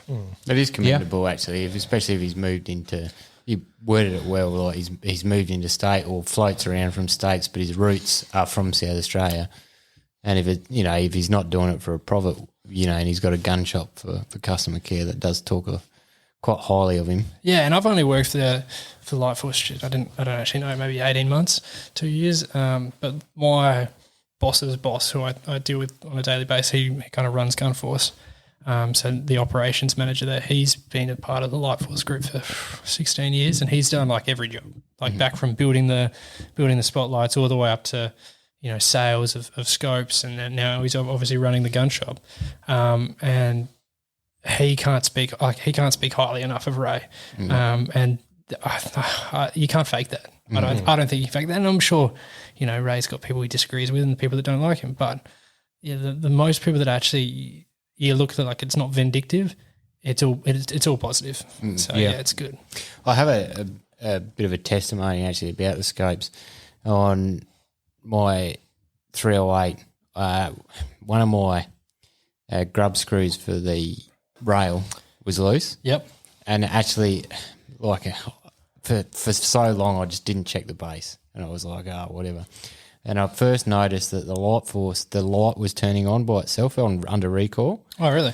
And it still didn't click that my base was loose. I checked my rings, but they were fine, but the base, didn't realise it, kept shooting. The thing kept zero, even with a loose base, man. Like I'm talking minute a deer, like under an inch still. And then months and months had passed, and I'm like, nah, I'm doing something wrong. Undid everything, checked the base. Yep, the screw was loose. So I'm like, hey, okay. But it's a testimony to how tough and resilient his product is. Yeah. To be honest. And I could have missed. I hunted a whole year almost, all deer, Yeah. so a whole rut Season, yeah. with a loose base, and it still shot fine. Yeah, it's kind of crazy. I mean, I've been shooting for ages, and I knew that my dad knew Ray, right? And I knew he owned Nightforce, and we're not from a super wealthy family when we were all right, but I was always saying to my dad, like, we need to get like a Nightforce scope. Let's get an ATAC-R. And my dad is way too humble to ever ask anything for anyone for a favor. Just doesn't happen. And I was like, you're mates with him. Like, you just send him a message. He'll give us one. It's all good. And he never did, which speaks volumes of my dad. Plus, we had other cool shit. We had ACOGs and stuff that my dad was more interested into. But yeah, then as soon as I started working here, I was like, sweet, now it's time for me to get my stuff. And I mean, I've already bought 4 scopes, and they're not cheap by any means, but I've paid for my scopes. We don't get free scopes working at Nightforce, at Gunforce rather. And I think they're great. Every dollar I've spent on them, I think they're awesome. And that's, across the range. I mean, I've got a lot of the NX8s, and I got a 7-35 ATAC-R. That was pretty cool that I got that. So, but I think they're an awesome scope. Yeah. Yeah, shit, yeah. Well, I'm convinced. I'm sold, well and truly sold on the Nightforce, to be honest. Yeah, it makes it certainly easy to sell scopes. I had a guy come in yesterday, and he was like, "Oh, can I have a look at the 4-32, an NX8 4-32?" And I was like, "Yeah, have a look." He said, "What price can you do it for me?" And I was like, "Oh, we can sort something out." He shops there fairly often, so we did him a good deal. And he comes in today, and I was just getting back from lunch, so one of the other guys actually processed the sale. And I was like, "Mate, what are you doing? He didn't ask for me. He's jagging my sale." And he's like, "Oh, well, I didn't have to say anything. He walked in, he said he wanted a scope." So. Oh, dear. Damn. Yeah. Nah, it's all good. Wouldn't it be good if, like, every Nightforce you sold, they'd give you a Nightforce? Oh, mate. Yeah, well, I mean, see, that's the thing. I mean, when you have a business that's so big like that, you get people that certainly want to take advantage of it. I mean, I don't know the whole history of the business, but I'm sure that there are people that have taken advantage of Ray's generosity for sure, especially around the scopes. And it's certainly something I don't do because, that sort of thing always catches up to you. So it's, 100%. You might consider it dangerous, which is just me doing a segue to the next question. Well, continue then. Which is, Moss, what's the most dangerous thing you've ever done, mate? Well, I had a good think about this. I reckon probably the most, I mean, you do a lot of dangerous things and you don't realise it. Like, I'm an accredited firearms instructor, so giving someone that's untrained a handgun, that's a fairly dangerous operation. But I've had nothing that's ever given me any fear from that. I suppose the most time that I've been fearful of my life for sure is I'm a scuba diver, and I went actually over to New Zealand to scuba dive over there at a place called the Poor Knights Islands up in the North Island, and I was there for a week and I was diving, and there's a whole group of us and I didn't know everyone personally. Like you have a buddy system, but you dive as a group. Anyway, I was diving with this whole group, and one of the other guys, if you can imagine like a big ravine in the side of this island. So the island's probably only about a K long, so fairly small, but it's in this sanctuary, so they can't fish there, so there's tons of stuff. And we're in it, but the water's surging, and it's probably like, I don't know, maybe a 5 or 6 metre surge up and down. So you're not going deeper or not deeper or in the water, but the water's moving up and down. So your whole body moves relative to the side of the wall quite a bit. And we're looking at stuff, and one of these other guys, they've kind of separated from the buddy, And I've noticed it. And this was like really early on in my diving. So I'm not an instructor by any means. I'm just kind of doing my own thing. But at this point, I'm a rock climbing instructor. So I know how to run like small groups of people. And I noticed this guy, and I keep him in the corner of my eye, and his buddy just swims away. So he's too far away to be able to do anything. And when you're diving, 3 meters is really far, because to get to someone else quickly, they can take a whole breath of water in really quickly if something happens. Anyway, we're probably sitting at like 18 meters, which is about the deepest we could go as a group with our license that we had. And the depth of the water is maybe 40. And I just watched this guy go from 18 meters down to like 30 in half a second, like just sink like a rock. And he has no idea. So he's watching this big school of tuna fish, and he just sinks to the bottom. And I'm thinking, oh my God, that's not good. Because I know the guy in our briefing, and he's a bit of a spud. So I'm thinking this guy's got no idea, because you have a dive plan. So you plan your gas and your decompression and all of that. And we're recreational diving, so there's no decompression. But if you're going up and down quickly, that's not good. And I'm thinking this guy's got no hope. And he's still sinking. So I'm like, I either can watch him do that or I can do something about it. So stupidly, and you shouldn't, in diving, when you do more and more stuff, you learn, especially when you're doing like technical diving, you can't save people. Especially if you're deep, you can only help to so much, but you never put yourself in any danger. Yeah. So anyway, I dive straight down to him and grab onto him. And you got a life jacket that you put air in and out to change how buoyant you are. And when you're diving overseas and it's not your own kit, generally you're overweighted. So you're carrying a lot of lead that you compensate by putting a lot of air in your jacket. And this guy's just let all of his air out of his jacket. So I go down there, grab onto him, blast my jacket so it's full of air to kind of compensate.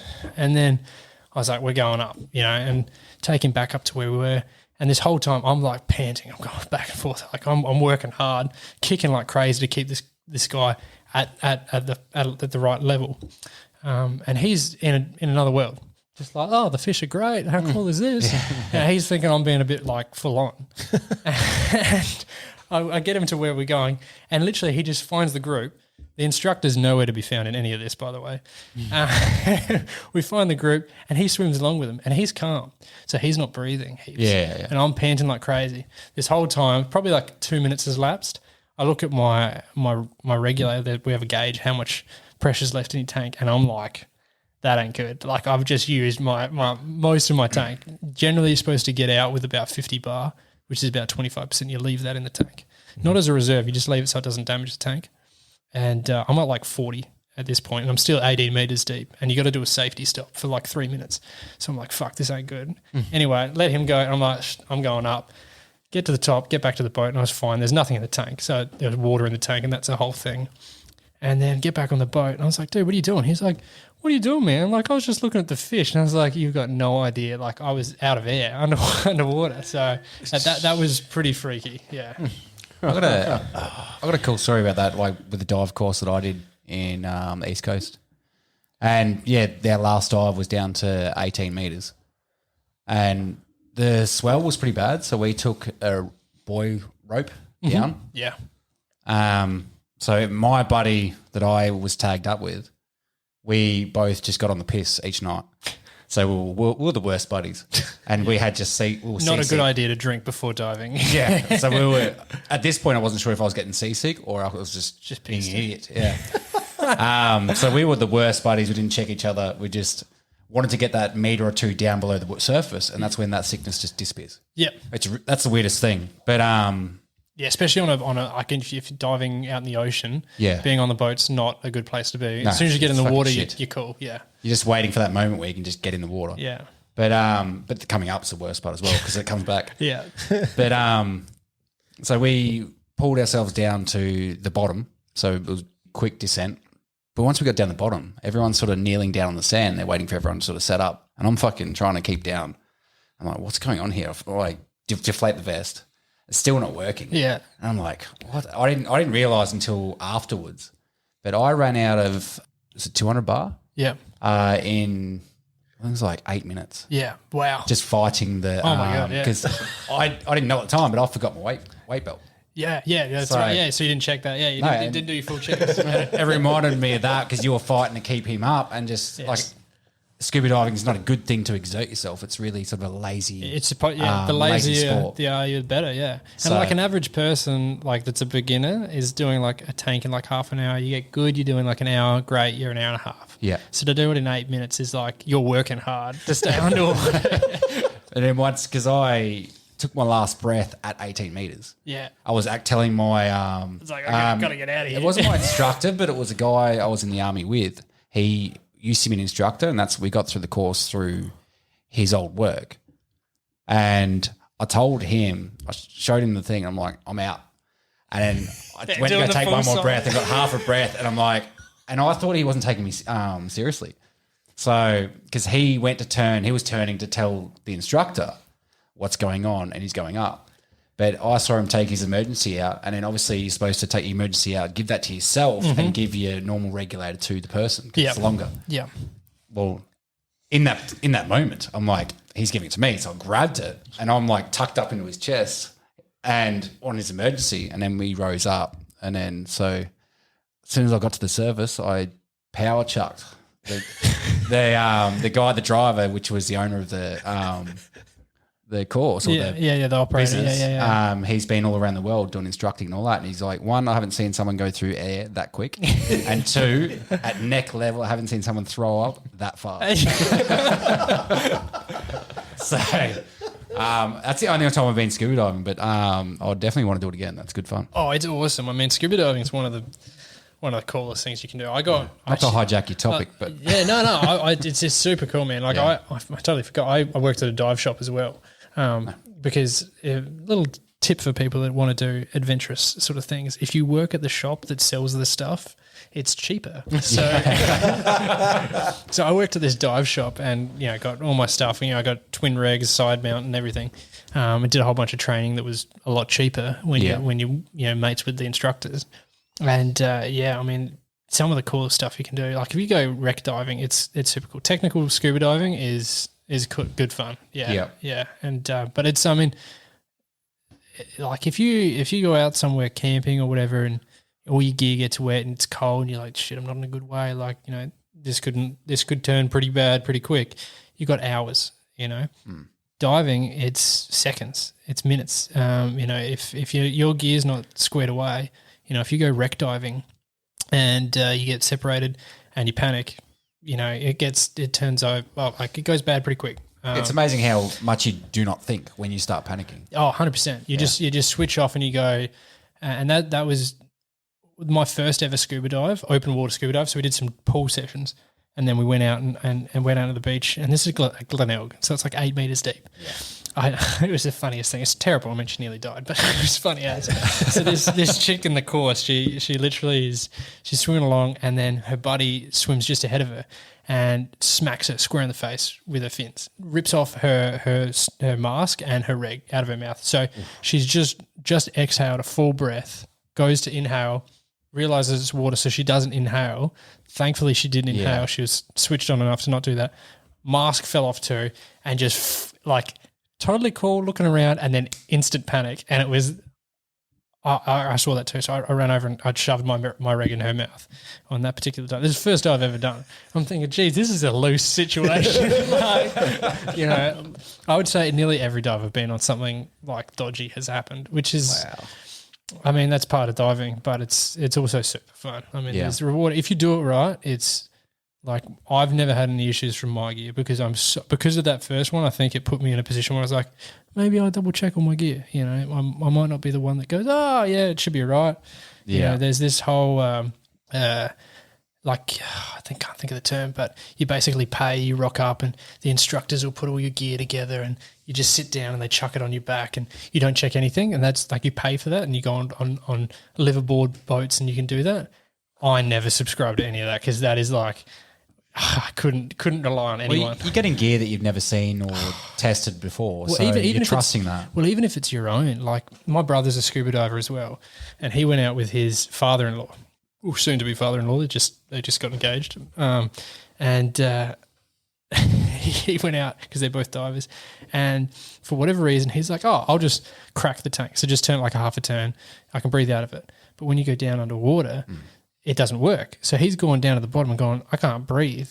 And then my brother's father-in-law turned the air off because he just wasn't thinking, turned it the wrong way. So now they just like imagine bad actions on bad actions on bad actions, and they get there, and then it get to the top, and he was fine in the end because they buddy breathed, and they get to the top, and they're blaming each other, and it's like, no, you both did the wrong thing. Yeah. Bloody hell. So diving's pretty dangerous. Yeah, I've heard of a few stories of like obviously the people that are experiencing that just sort of fucking around with each other and just swimming over top and turning off their tanks. Yeah. So I got a little bit into that. Like I'm still planning on doing a lot more cave diving, and that's part of it is learning. You do training drills and you're not doing it unsuspectingly. It's like so you know that it's going to happen on that dive, but you either get your mask ripped off your face or your reg and your mask ripped out of your mouth, and it's about going, that's okay, that's happened, I'm chill. And then you get your spare mask out, chuck it on your face, your spare regulator or whatever, or you have techniques to turn on your tanks back on or identify where it's leaking from and switching to a secondary or whatever the case is. And if you get disorientated, if there's like a silt out, like if you go cave diving, it's real fine silt. And if you kick, it's like a smoke grenade. You can't see anything. It's like bull dust underwater. 100% bull dust. But then because it's underwater, it all stays in solution. It doesn't just dissipate. It takes hours to dissipate. So now you're like, cool, I now have to get out without seeing. I might as well close my eyes. So they actually have blinders for masks for training. So they put like these neoprene blinders over your mask. And you've got to learn to do everything by feel. It'd be different. Like it's easy to say now that it'd be cool. Being underwater. Everyone panics. Everyone panics, which is the point. You learn to panic and then you learn to deal with that. Yeah. Can you just said your spare mask, can't you just purge your mask that you've got, like kick it off, yeah, pick it so up? you definitely can, but if it breaks, for example, like if the strap breaks or if it gets kicked off or if it flicked off your head, and like some water you just can't see, like you open your eyes and you learn to be able to open your eyes underwater and you can kind of see things, but you like if you drop them, especially if it's deep, if you drop it and it sinks, you got to have a spare. Anyone that's doing technical diving has a spare of everything: spare lights, spare masks, spare regulators. For recreational divers, they generally won't carry a spare mask. It would suck for for your wreck diving, you go for your spare, but that's been snagged on something fucking half an hour earlier. Yeah, that's it. You go on. Well, I've done a wreck dive intentionally, and then done the ascent without my mask on. So I've got my mask clipped off. I know where it is, but then done that. What's it feel like? Just cause, because then you're going, I can't read my dive computer, so I don't know what depth I'm at. So, but you can see your little bubbles, and if you do any dive training, you got to go up as slow as the smallest bubble that you can see. That's how fast you should ascend, and trying to work off that. And I had a buddy with me to make sure I didn't do anything stupid. And it's so hard. Like it's really hard because you go up too quick and you're like, oh, I need to slow down. I need to slow down. I need to slow down. And the people that are really good at it, just practice.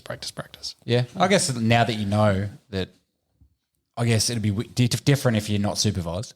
But if need be, that you can do. Oh, I wouldn't say that I would be comfortable in doing it by any means. But in the situation, I guess you can pull from. Give it a red hot crack for sure. Yeah. It's that or the other alternative, hey? I have no idea about any of this, and it sounds scary. It does, doesn't it? It's almost like this void of uncertainty. Who was I with you, Josh, when we went to check? Oh, you because you were talking about your spearfishing, and then we checked out into dive shop just in the back of Holden Hill here. Oh yeah. Just sort of getting some prices on things, and then I had a look at the prices for scuba diving as well. So I should do it again. Yeah, it's good fun. It's just SA. I'd rather get East Coast. Yeah, there's not a lot of super cool diving you can do in SA unless you own your own boat. Like there's a heap of wrecks out in the Gulf, but most dive operations really only go to like a few. Like there's the HMAS Hobart, which I've dove on, and that's cool. But you're talking 30, 32 meters deep. Once you've done it a couple of times, you've kind of done it. Cave diving is really where I think it's at because that's super cool, and that's even the cave diving in Mount Gambier, really cool to train in. And everyone knows the whole Thailand incident, and that guy was a cave diver from Mount Gambier. But Mount Gambier is pretty boring. It's very basic caves. The real cool stuff is in Mexico, or in the Nullarbor. There's some real cool caves out there. Okay. What's the attraction at Rapid Bay? Because you try to go fishing on that fucking jetty and there's Divers everywhere. Yeah. Yeah, I mean, the Rapid Bay, so you get what's called, I think I've forgotten it now. Oh, I can't believe I've forgotten it. So there's a seahorse. What's it called? A leafy sea dragon. Leafy sea dragon, that's it, yeah. Which is, and they're at Rapid Bay. So you can see them. Okay. Yeah, so I've gone diving and you can see it. And there's a couple octopuses. Octopi. Is it octopi, is it? I sound like a really knowledgeable diver, hey? Yeah. I'll just call it octopus. Yeah. Just call it octopuses. Yeah, that's right.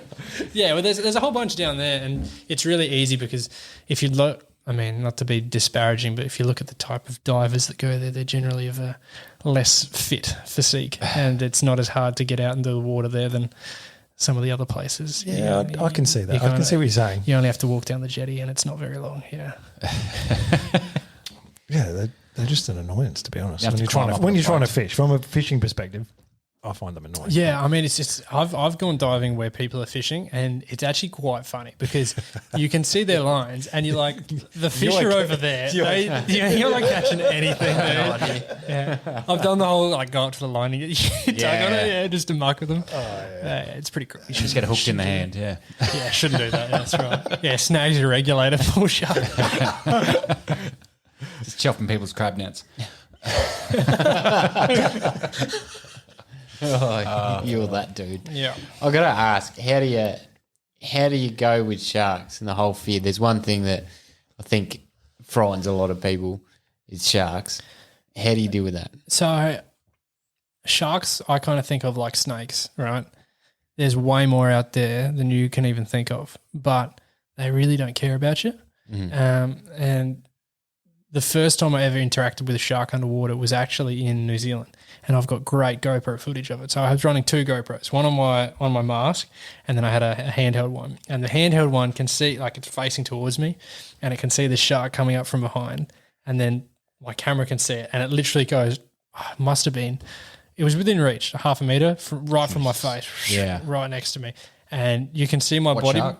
I want to say it was it's not a gummy shark, but whatever their version of that is, I don't know the species very well. And it wasn't massive. I mean, 2 meters, from head to tail, not from fin to tail, because they measured sharks from fin to the dorsal fin to the tail. Yep. But 2 meters overall, so bigger than me. And it comes right next to me, and you can see my body movement go from relaxed to just dead rigid. And then 10 minutes later, I was like, he did not care about me at all. And they're so much faster. They're in control. So it's if you can see them, don't stress because they're not interested in you. If they were interested in you, you'd know about it. So the only time you really have any issue is when you're at the surface because they mistake you for seals or things like that. So if there's sharks, the best thing you can do is stay underwater. Stay underwater till it goes away. And if it goes away, and if it doesn't go away, then you're screwed anyway. Well, then you kind of time it and you go up and you just get out quickly. You don't frantically move, don't breathe really quickly. They sense all of that. It's just like any other animal. They're pretty in tune with it. And the more you dive, the more you realize you are the slowest, loudest, most annoying thing in the water, and everything else knows you're there. Same as when we go hunting in the bush. Yeah. Hunting in the bush, diving underwater, I thought it would be quiet and peaceful. It's loud and obnoxious, and there's gear, all the gear that's on you, and it's really hard to be serene. Once you get that, it's awesome, but all the fish must just go, who the fuck is this loud cunt coming into my neighborhood, And that's the same with sharks. So I'm not scared of sharks by any means underwater. I haven't dove with great whites or anything, but most of the time if you're underwater, I can't imagine, unless they're hungry or they've been baited, you get at Port Lincoln and stuff, they actually bait the sharks so that they act aggressive because they're used to eating from what they get fed. In that I probably wouldn't dive there because they're used to that. But, anywhere which is a diving site, you're fine, I think. There's a funny thing about sharks. Same guy that did the course, he was part of the construction of the shark nets across the East Coast near, I forget what beach it was. But anyway, when they were building it and placing all the nets out, there was a funding issue with the amount of net they had. So they spaced the buoys evenly to look like one net. but it was a 50% coverage of nets. Really? Yeah, and it was just a placebo effect for the public. Yeah. So Well, that's kind of crazy, I really. suppose sharks that's a great analog for like the hunting community. Like the general public have no real idea of what goes on because they're not involved with it, which is fair enough. But yeah, it's not that big of a deal, I don't think, for sharks. And when you look at like, people get in their cars every day and they have no issue. Yeah. What's worse? That's a good way of going in looking the at it. water. You're more likely to die from a car accident than almost any other factor in life. By a long way. And then there's ways you deal with that. Do you happily get in a shitty car and speed and you drive around with bald tires, but then you whine about people surfing because they go, oh well, the sharks don't know, and it's like we should ban surfing. Yeah. Fair point. Yeah. All right, next one for you, Mostyn. What's the best piece of advice you've ever been given? I don't think I was ever given it directly, but I think it's definitely compiled from a couple of things, which is, you can't. I'm trying to think of the what it's actually. I thought of it before. Like taking shortcuts is just it never works out. I was saying that before to Josh before we started talking, and it was like, when have you ever done a shortcut and you go like, yeah, I'm super glad I took that. I just never do it anymore because it never works out. And that's like the best piece of advice I've ever been given, which is just do it the right way. And whether it's immediately or later on, you reap what you sow for sure. That's probably the best way to put it. Yeah. Yeah. Yeah. And that's for sure the best advice. I actually said that to the operations manager at Gunforce. We were talking about what we should do regarding like something in the shop. I can't actually remember. And I was like, when have you ever taken a shortcut, Jet? And you were like, yeah, I'm really glad. That was the way to do it. And he was like, fuck. Everyone wants to take a shortcut. Yeah, It's everyone easier. does. But it's not the way. So that's probably, you reap what you sow for sure. Yeah, no, it is true. Like, and everyone's sort of looking these days for a get-rich scheme or a quick way to 100%. get famous or whatever. And there are those outliers that pays off, but in general, when does a shortcut ever work? Yeah, and even though like when you do things the right way and it might not work out, you're at least not. You don't feel guilty. You've got a bit of pride. It might not have worked out, but you gave it a red hot crack. Yeah. You can get behind it and you can justify it. Yeah, the reward for effort. Exactly. And I pretty much put everything by that as a litmus test now. And it's like, would I, if there is a big guy watching, would I be able to say that was the right decision, or do I know on the inside that it probably wasn't? And that's kind of how I run everything by it. So even though sometimes I get slack, I know on the inside it's probably not the right thing. Makes a lot of sense to me. Yeah. Very good. All right, well, we'll keep rolling. What's your most treasured possession? I reckon at the moment it's probably like if I had to think about what I could go, like I would give up if I had to sell it or whatever. And I reckon the last thing I'd probably sell would be my Glock, my handgun. I've had that for ages. My dad bought it for me as my wasn't my first gun because it's actually still registered to him, but I use it all the time. Yeah. But yeah, I've bought and had other handguns and used others, but yeah, I just love that gun so much. And he's actually worn out his Glock, and he was like, "Oh, well, you can get a new one and just give me that one." I was like, "No, this one's mine." Like that thing must have shot like near 1 million rounds for sure. Like it's trained heaps of people. Probably nearly. I would say definitely you're well in the double digits, if not close to the triple digits of how many people have been trained for their H1 license with my gun, and it's just shot tons and tons of ammo, and it's never missed a beat. So that's probably my most treasured possession. It's just such a good gun. I love it. How long would you expect a handgun barrel to actually hold up? So it's an interesting one. I mean, it depends on so many factors. Yeah. But with Glocks, they had I'm not sure about the Gen 1 Glock right back in the beginning, but 2, 3, and 4 for sure, they had what's called a polygonal barrel. So there's no rifling. Yeah. So they kind of they have a hot barrel, like a red hot barrel, and they'll hammer forge it around a mandrel that's like the shape of a hexagon, but it's kind of rounded corners. So there's no actual rifling that wears out. And those barrels last ages, especially if you're using like full metal jacket ammo, which is most of the time what I'm using. Actually, it's all the time what I'm using. So like I would expect a polygonal barrel like the one in my Glock, that'll last 1,000,000 rounds for sure. Yeah, but like you get other guns, like a custom 1911 with rifling, maybe 20,000 rounds, 30,000 rounds. So why would they? Like, I'm guessing there's a performance increase with rifling compared to Depends who you ask. I mean, I actually think it's crazy that precision rifle guys don't explore the polygonal barrels. Most people just genuinely don't know about it. So like what seems like theoretically, if you think about it, what's going to be more ballistically efficient?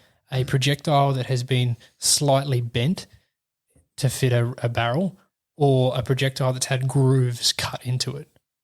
You'd think the one that's gone through a polygonal barrel is going to be ballistically more efficient, like aerodynamically. And there's a lot of guns that used to use polygonal barrels, but I think because of the ease of manufacture for button cut rifling and 5R rifling especially took off, most of the precision rifle guys go for cut rifling barrels, which is super interesting. But polygonal barrels in theory erode slower as far as the rifling goes. Does it still spin and stabilise? Absolutely, yeah, because you still have the same rate of twist. So that polygonal, that hexagon or whatever it is, because you can change how many corners are on it, and that would be an interesting thing. Like how many vertices do you have on it to make it optimally efficient? Optimal, Okay, so it still spins. Yeah, So it's not absolutely, just straight. absolutely still spins. Yeah, a lot of artillery used to use that because cutting the rifling into big artillery barrels was really difficult. So they used to use a lot of polygonal barrels, but now most things are cut. But I think polygonal is probably more optimal. I mean, happy to be proven wrong, but That's pretty cool. I never heard of it before. Yeah. Never heard of it. I don't either. there's a lot of things with ballistics that, like, I was even talking at the shop today about it, and you think people know heaps about reloading, and I'm not a reloading expert, but I was saying to my boss because he does a bit of reloading, and I was thinking, even the guys that know heaps about it, and they're going into all the things that you can buy and all the tools that Hornady has. It's all, everyone kind of wants a reloading room with all the different stuff, the comparators and everything. And you're going, well, how many people know about blending powder? How many people look into that? How many people look into lathing, like machining their own monolithic projectiles? Because that used to be a whole art form that's died off because of how easy it is to get componentry. You think about 50 years ago, if you wanted to get a high BC projectile, where do you get it from? You can't. So people used to turn out hand-lathed, consistent projectiles. So that was an art that's been lost. Wow. Pass. Then again, if you had no other option, that's the expertise, then That's wow. the step to Yeah, get but above the rest. Can you imagine, like, 10 Painstaking. rounds would suddenly take you a day? Yeah. Yeah. Painstaking work. Yeah, but if those 10 rounds outperformed your mates like tenfold, Yeah, but if I have 30 rounds, yeah, I think Well, guess what? you would actually invest that I got- time to do it if you could. I got 30 rounds over your 10 to send down range. Yeah, and that's the thing that's so specific.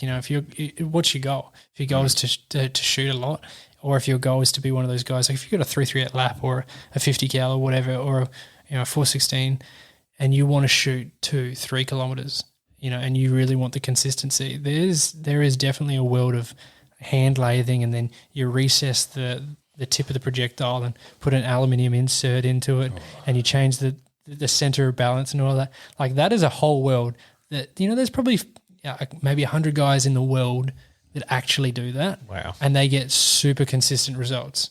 But it's a whole world that you have to go into.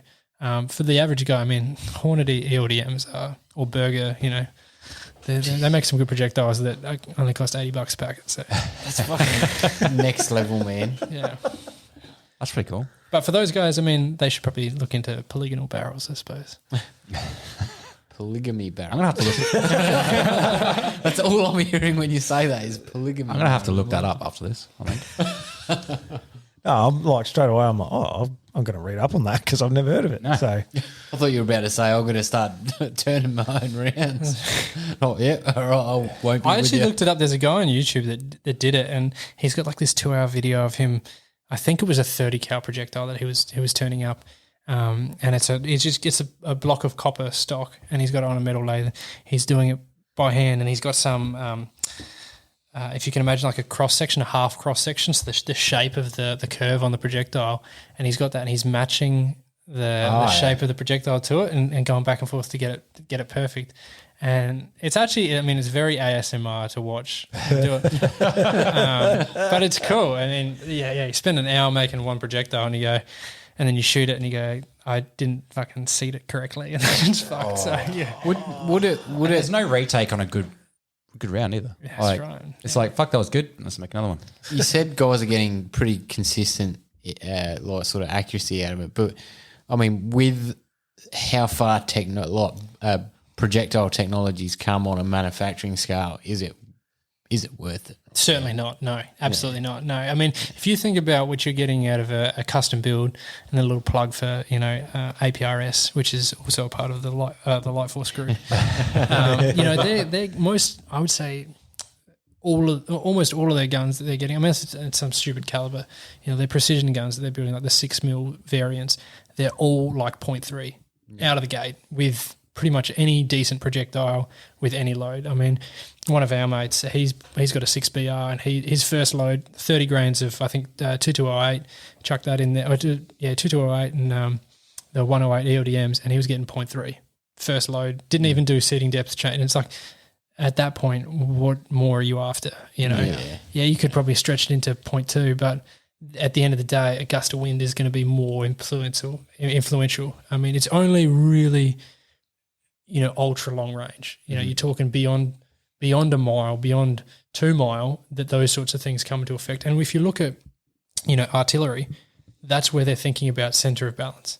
If you look at, especially if you look at a lot of the stuff that they're using, they have weights, and they actually, if you look at the end of a projectile for not all artillery shells, I mean, I'm not an expert on artillery, but certainly on some of them, they actually balance them. So they'll spin it, and then they'll go, oh, it's not like you're weighting balancing a tire, and they'll drill a little bit into it so it's balanced correctly. It's really cool. I mean, there's a whole world in there. The other artillery side and the civilian rifle side haven't really met. That's probably why they whistle. Yeah.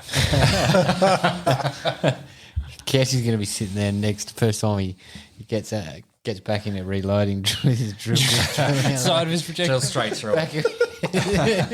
And he'll get it perfect, and then he'll just pull the shot. Yeah, flinch. Yeah. You want to be a good shot to. Obviously, you're making custom like bullets, but you'd have to be super consistent on your actual shooting techniques. To be able to go that far in depth. Well, that's it. I mean, when most people talk about, and I mean, this happens a lot for APRS because they use the gun shop as like a point of sale, I suppose. And we get people coming in like, oh, the gun's not shooting well. And we look at it and we go, the gun's perfect. And because it is perfect, like without talking it up, they're great. The quality of work they put out is amazing. But some of the shooters, there's this, you buy it and then you go, oh, the gun's better than the shooter. And that's almost always the case. Any gun is almost always more accurate. I mean, I would say almost all modern manufactured firearms with modern factory ammo, you can expect one MOA or less for sure. I mean, any Tikka with any factory ammo, I mean, there's some outliers for sure, but everything's pretty good. I mean, a handgun, you put a handgun in a vise, they're all shooting way better than anyone can hold a handgun offhand. Yeah. Let's be real. I mean, that's the precision on modern machining is actually, it's crazy when you think about it. So, like, you say that you put a handgun in the vise and it outshoots the shooter, but yet when you're shooting it, they like, don't grip it too tight. Yeah, well, that's it. I mean, because you can influence it by doing that. I mean, that's like the whole shooting technique. I mean, you jerk it and you can pull your shots really easily, and that's like there's a combination of like even though you can grip it harder, you're gripping it inconsistently. Yeah, right. You know what I mean. So like your muscles are spasming. So it's how hard can you grip it consistently? So oftentimes, I mean, with a lot of real high end handgun shooters, your offhand, especially for practical stuff, using two-hand techniques, your left hand, you're squeezing it 100%, full power, as hard as you can grip it. You can't grip it hard enough. But your right hand, you're not. You're maybe, a little bit, you're kind of holding it because you want to be able to pull the trigger super consistently. And if you squeeze really hard, you're not going to have the dexterity to control the trigger the exact same way every time. So it's that trade-off. Yeah. Good point. There are so many variables. So you don't do like 70-30? It's hard to put a number on it. Yeah. I generally say squeeze as hard as you can with your left hand. If once you've got your basic fundamentals down, you can hit what you're shooting at. To get faster at shooting, particularly, you squeeze as hard as you can with your offhand, and then 70-80% with your dominant hand, or as hard as you can before you can identify that you're having sort of a trigger freeze. Your muscles are spasming inconsistently, or you can't pull it as fast as you could if you weren't squeezing it so hard. So that's kind of the guide, but it changes person to person. I mean, you see some guys, they've got vice grips. I certainly don't. So I loosen my hands, my grip off, because if I grip too hard, I can grip hard enough to where my trigger finger starts to freeze, and then I get inconsistent sort of shooting. Yeah. Take us to the range and teach us how to shoot. Yeah, that was going to talk about dangerous things to do. Do you want to teach us how to use a handgun? Good time to plug my handgun course. By all means, man, go for it. No, I don't have a handgun course. Should you though? Should I though? That'd be good. Yeah. It's something that I'd like to be better at. I mean, not sure why, but yeah, I think I could hit an A4 sheet of paper, but any better than that? No. I mean, I think there's definitely some crossover. Like I've gone out hunting with a couple of my mates, and we're shooting rabbits or whatever, and my style of shooting is shoot, and then if I miss, shoot again. Still shoot accurately. Like you're trying to shoot accurately, but I mean, especially like most of the 22s I use are pump actions, right? So I can shoot really quick. Really quick. My follow-up shots, within under half a second, I can be hitting, say a can at 20 meters multiple times. Bop. Not that quick, but, pretty quick. I think just slow that down, Kevin. Slow that part down. just by a little bit. But I'll speed it up, one of the two. But, there's elements to especially IPSC that I don't think are being exploited in the hunting world, because at the end of the day, a lot of people have this perception about IPSC handgun shooters that they're kind of spray and pray guys. The most accurate handgun shooters I know are IPSC champions. They are super accurate and they are super fast. They are the most disciplined and well-practiced guys. There's a guy in SA, and he, by the name Paul Figan, he runs a shooting training thing, so I'll plug him. He doesn't even know I'm coming on here, but he's a good dude, and he is lethally accurate and super fast. He has both because he trains religiously, and that's the way you do it. So when you transfer that to the hunting world, well, how many hunters dry fire, Everyone can agree that dry firing for a competition setting makes you better.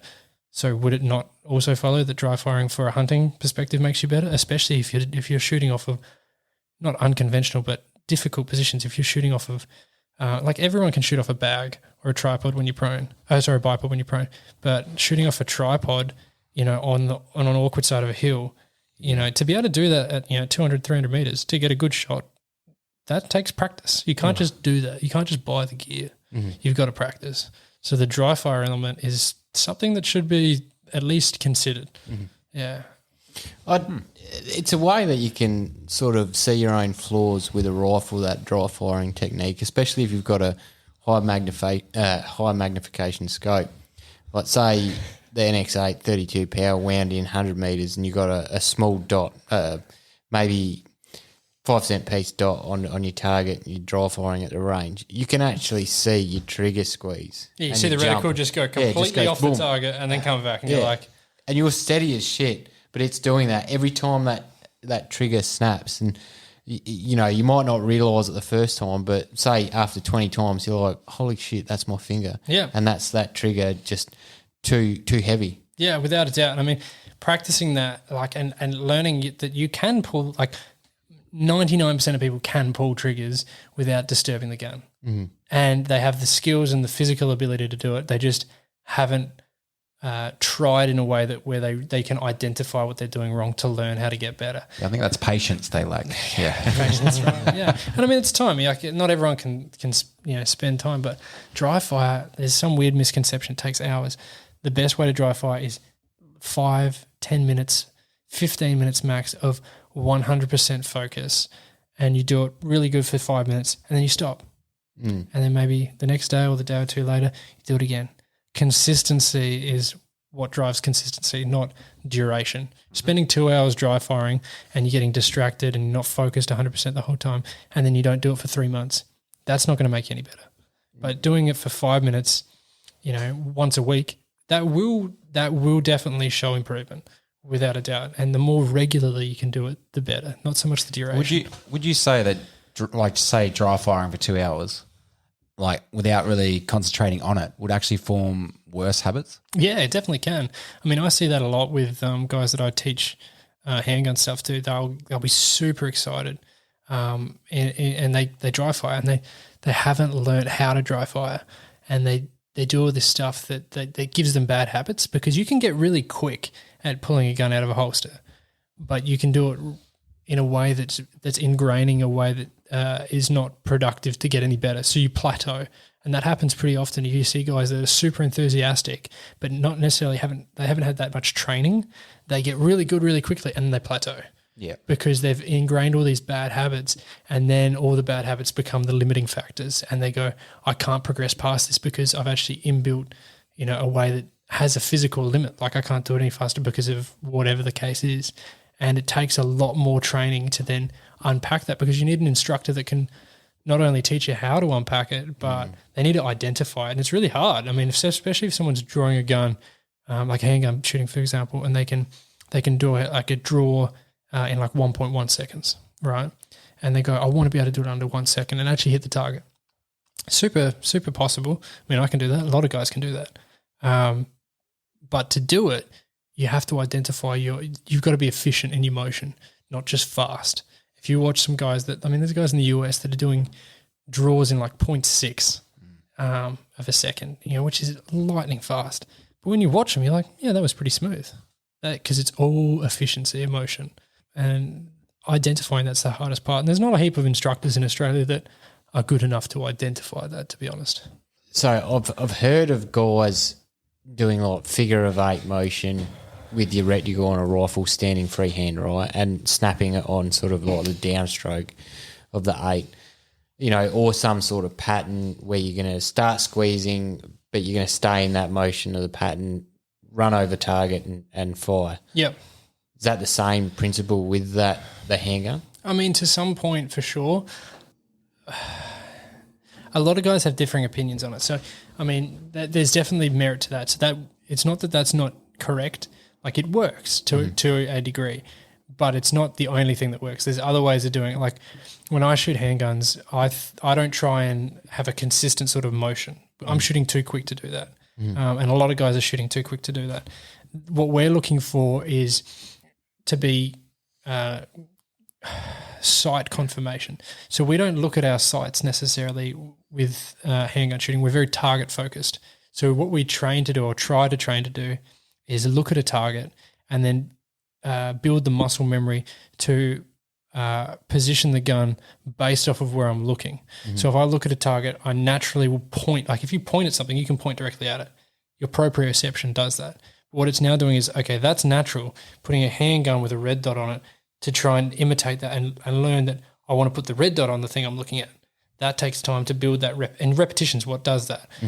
So it's I'm looking at that, I put the gun up, and as soon as I see red on that, bang, I pull the trigger. And that's what I'm doing at the moment. And there's levels of seeing that red. Like, it could be bringing it up, seeing the red, making the red dot stay on it, and then you pull the trigger. And then you might get a bit better, and you go, okay, well, I want to see it come to it, and then just as it stops, I'm pulling it. And then other guys, as soon as it flashes over the target, I'm pulling it. And then other guys, I don't even need to see the red dot.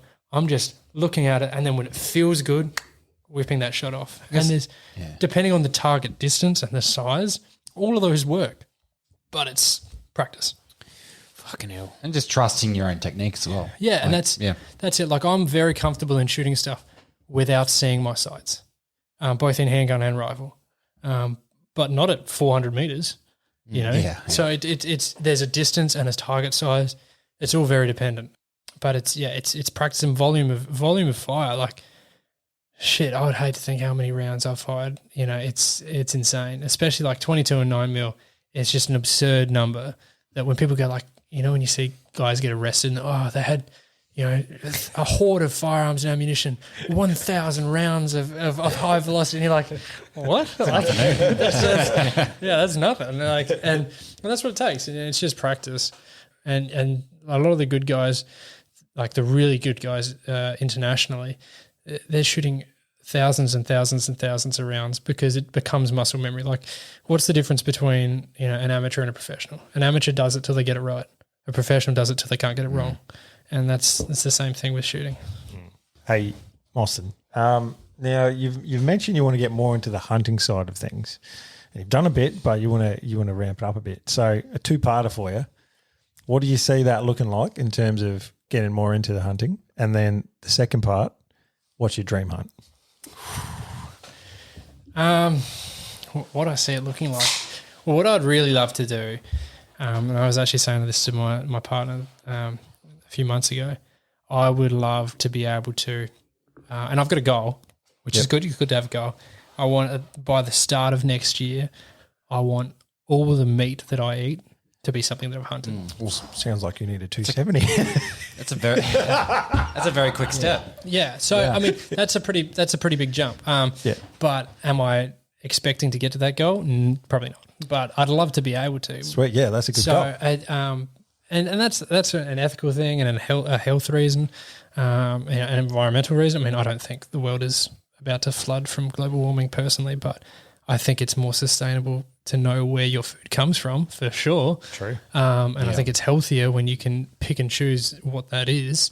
So, I mean, I'm in the process of wanting to find property and learn how to do it both ethically and socially correctly. I mean, there's ways I can go hunting, you know, tonight if I wanted to, you know, for sure. Socially, some people are going to be a bit weird if I, you know, decide to drive to Vic tonight before and then go shoot a deer and come back and then leave the body on the front porch. Anyway, that's probably not the best way to do it. So there's ways of going into that community that I'm trying to learn and find people that already do it, because, I mean, there's no need to reinvent the wheel. And that's kind of half the reason I came on here, because you guys are, in the way I see it, you're hunters and I'm a sporting shooter. And I want to be a hunter as well as a sporting shooter. I mean, I hunt. I've shot things before, so but it's learning how everyone else in the community works and trying to get into that. So that's probably how I'm trying to do it. You know, and there's a couple of my mates. I've got a goat hunt actually that I booked in for Friday of next week. So that's pretty good up at just north of Adelaide. So hopefully I can bag a couple of goats and be having goat stew for a while. Make a good start to your goal. That's right. That's exactly it. Yeah. Yeah, 3 goats will last you a month and a half. You'll be all right. Yeah, well, that's it. And I mean, it's learning to butcher it. Like one of my mates, one of our mates, Dakota, he's done heaps of hunting, a lot more than I have. And we went out and we were shooting rapids at a property and we got a whole bunch. And I was like, man, I've never like butchered a rabbit. I've never gutted, you know, I've been shooting all my life and I've never done it. Show me how to do it. And you know, I'm there prepped and ready. I was like, yeah, I'll bring a table and I'll get everything out, bring some knives and the whole works, you know, I got an esky and everything. And yeah, he's just like, you know, cuts it up perfect. And I'm like, okay, sweet.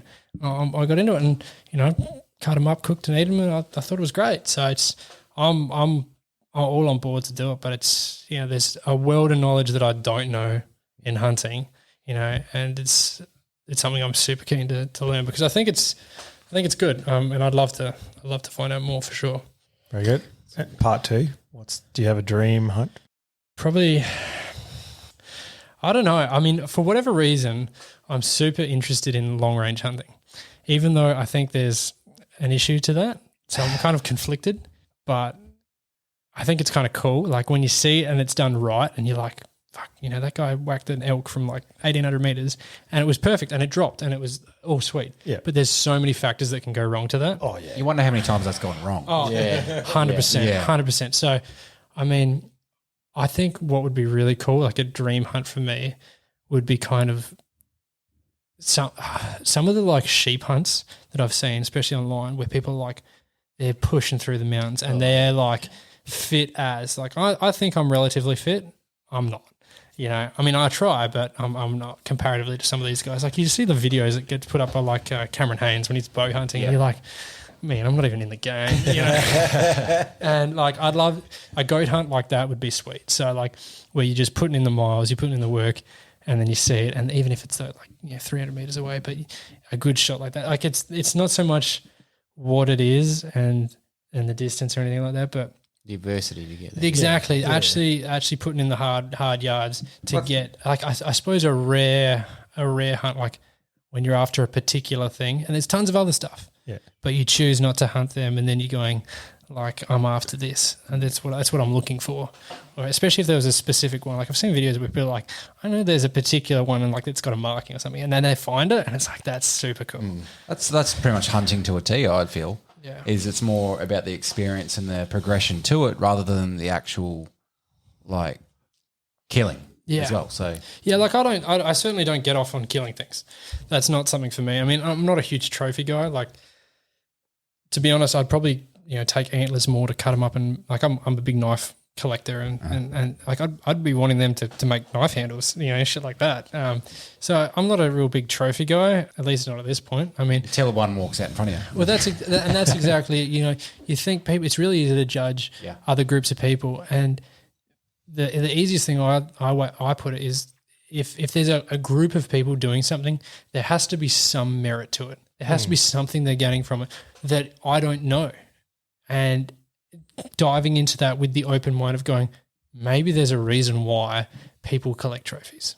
Maybe there's a reason to that. Mm-hmm. And maybe I don't understand it. Maybe I should try and learn it before I just ban it or whatever. And that's definitely more what I'm looking at. It's I want to learn why people do certain things, and the hunting side of thing, I certainly want to do it for the meat and the health reasons, because I think there's something to it. I mean, factory farmed animals is God, go down that rabbit hole on YouTube. Jeez, that'll keep you up at night. At this point, I'm sick of cooking chicken and just like half the pan fills with water. You're like, what the fuck's going on? Yeah, what's in it? Yeah. Same as beef as well. Beef does a little bit of that. Oh, shits me.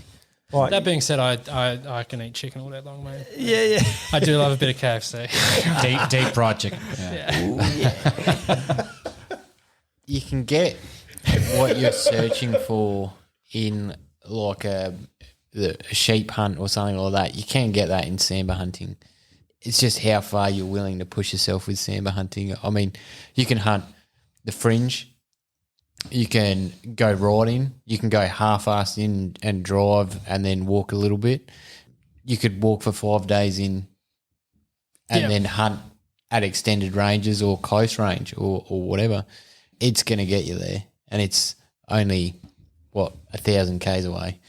Yeah, well, I've like it's a weird one. And I mean, I've done a lot more rabbit hunting than I've done of any other sort of hunting, right? And when you see a rabbit and it fucking runs away too quick, and you're like, fuck yeah, I'm getting you.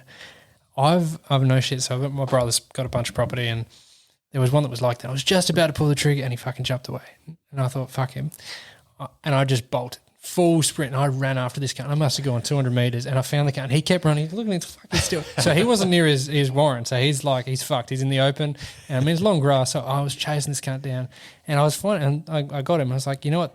There was a bit of effort to that, and I was determined. So I scaled that up over 30 Ks or over a couple of days. That would be sweet. No, I think there's definitely that. Now, Australia's got so much good hunting.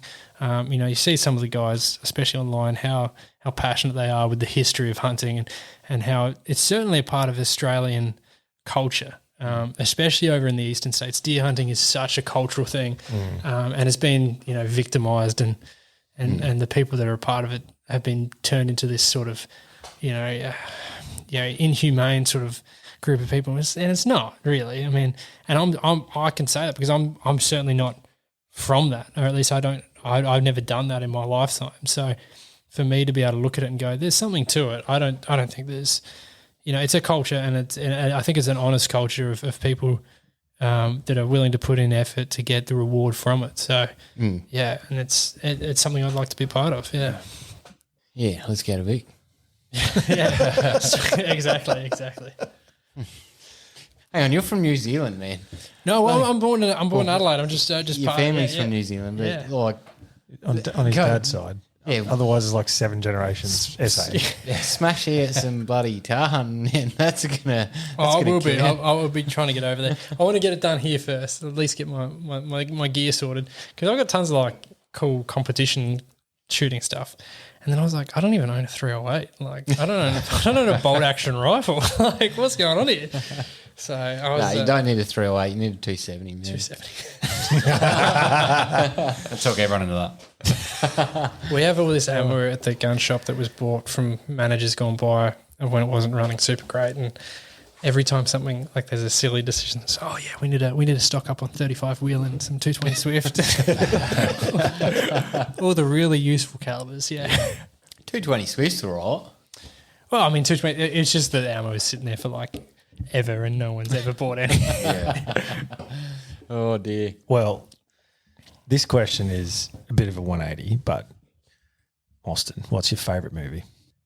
I got so many favourite movies, to be honest. I was a huge movie buff for a long time, but I think at the moment, and I haven't watched it in a while, but you know, Bridge on the River Kwai? Yes. Yeah, that's a solid movie. I mean, that's something I could, if someone cracked that on, I'll get around it and I'll be watching it, and everyone else will get bored, and I'll be like, yeah, no, it's still cool. Like I'm into it, and that's certainly from my dad's era coming into me. Cause 100%. Yeah. like I'm used to, you know, when it's Christmas time, the Frank Sinatra comes on because that was my dad's generation. So yeah, no, that movie's a solid one for sure. You know, I do like. Most of the modern movies, there's this real like romance of movies that's kind of gone, which is kind of shitty. You know, like all the modern movies. I mean, like especially like the Marvel stuff. Like that's just what's going on there. You know, I fall asleep in Marvel movies. They're just so boring and predictable. And that's the thing. It's so predictable. Like there's occasionally some good gems in them, but you know, it's certainly not Bridge on the River Kwai. You know what I mean? Yeah.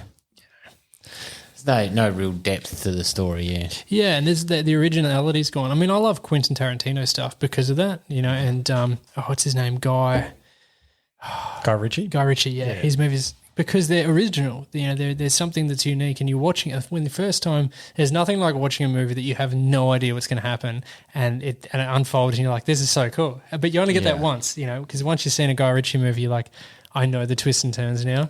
So like as soon as one of his movies come out, I'm just like when The Gentleman came out, that was cool. Movie. I like that movie for sure. Yeah. No, that's good when it's someone's like personal spin on something and like a very unique flavour versus the movie like the Marvel franchise, which is just for mass consumption, trying to appeal to the masses, and it's just they just feel like dumb movies. Yeah, and they are. I mean, that's another rabbit hole, like the whole of the Hollywood nonsense, you know, and there's an agenda by all of that. And I mean, there was a really good interview with Matt Damon talking about it, about how like good movies are no longer made because they don't make money, because they relied so heavily on people going to the movies and buying the hard copies that now it's all like consumption online. And because of that, and he explains it way better than I could ever explain it. And you can see that, like, even him, someone who's, you know, left wing, like he's an action movie guy, but he's super left wing. Yep. He'd ban guns in like a heartbeat, I'm sure. Yep. You know, but he even talks about it, and you can see how from his early movies, the romance of him being an actor has gone. And he's like, at the end of the day, we want to do certain stuff, but we don't make any money. And then the people that fund the movies. So a lot of these self-funded directors, I think, make the best stuff, which is Quentin Tarantino. It's you know, it's that sort of stuff because they go, it's my money and this is the movie I'm going to make, and I know it's going to be awesome and people are going to watch it. But like anything by any big company is shit now. Yeah, 100%. Like there's a woke agenda in there. There's everything else they got to try and cover off on, and you're like, at the end of the day, it's a shit movie. I don't know if you've seen the new Peter Pan trailer that's come out. So they have changed the gender and ethnicity of every character apart from Captain Hook. So the bad guy is still a white guy, still a white male. Peter Pan's now some Indian. You know, it's all completely changed, which is like, you know, that it shits me. It's like, just make a new fucking story.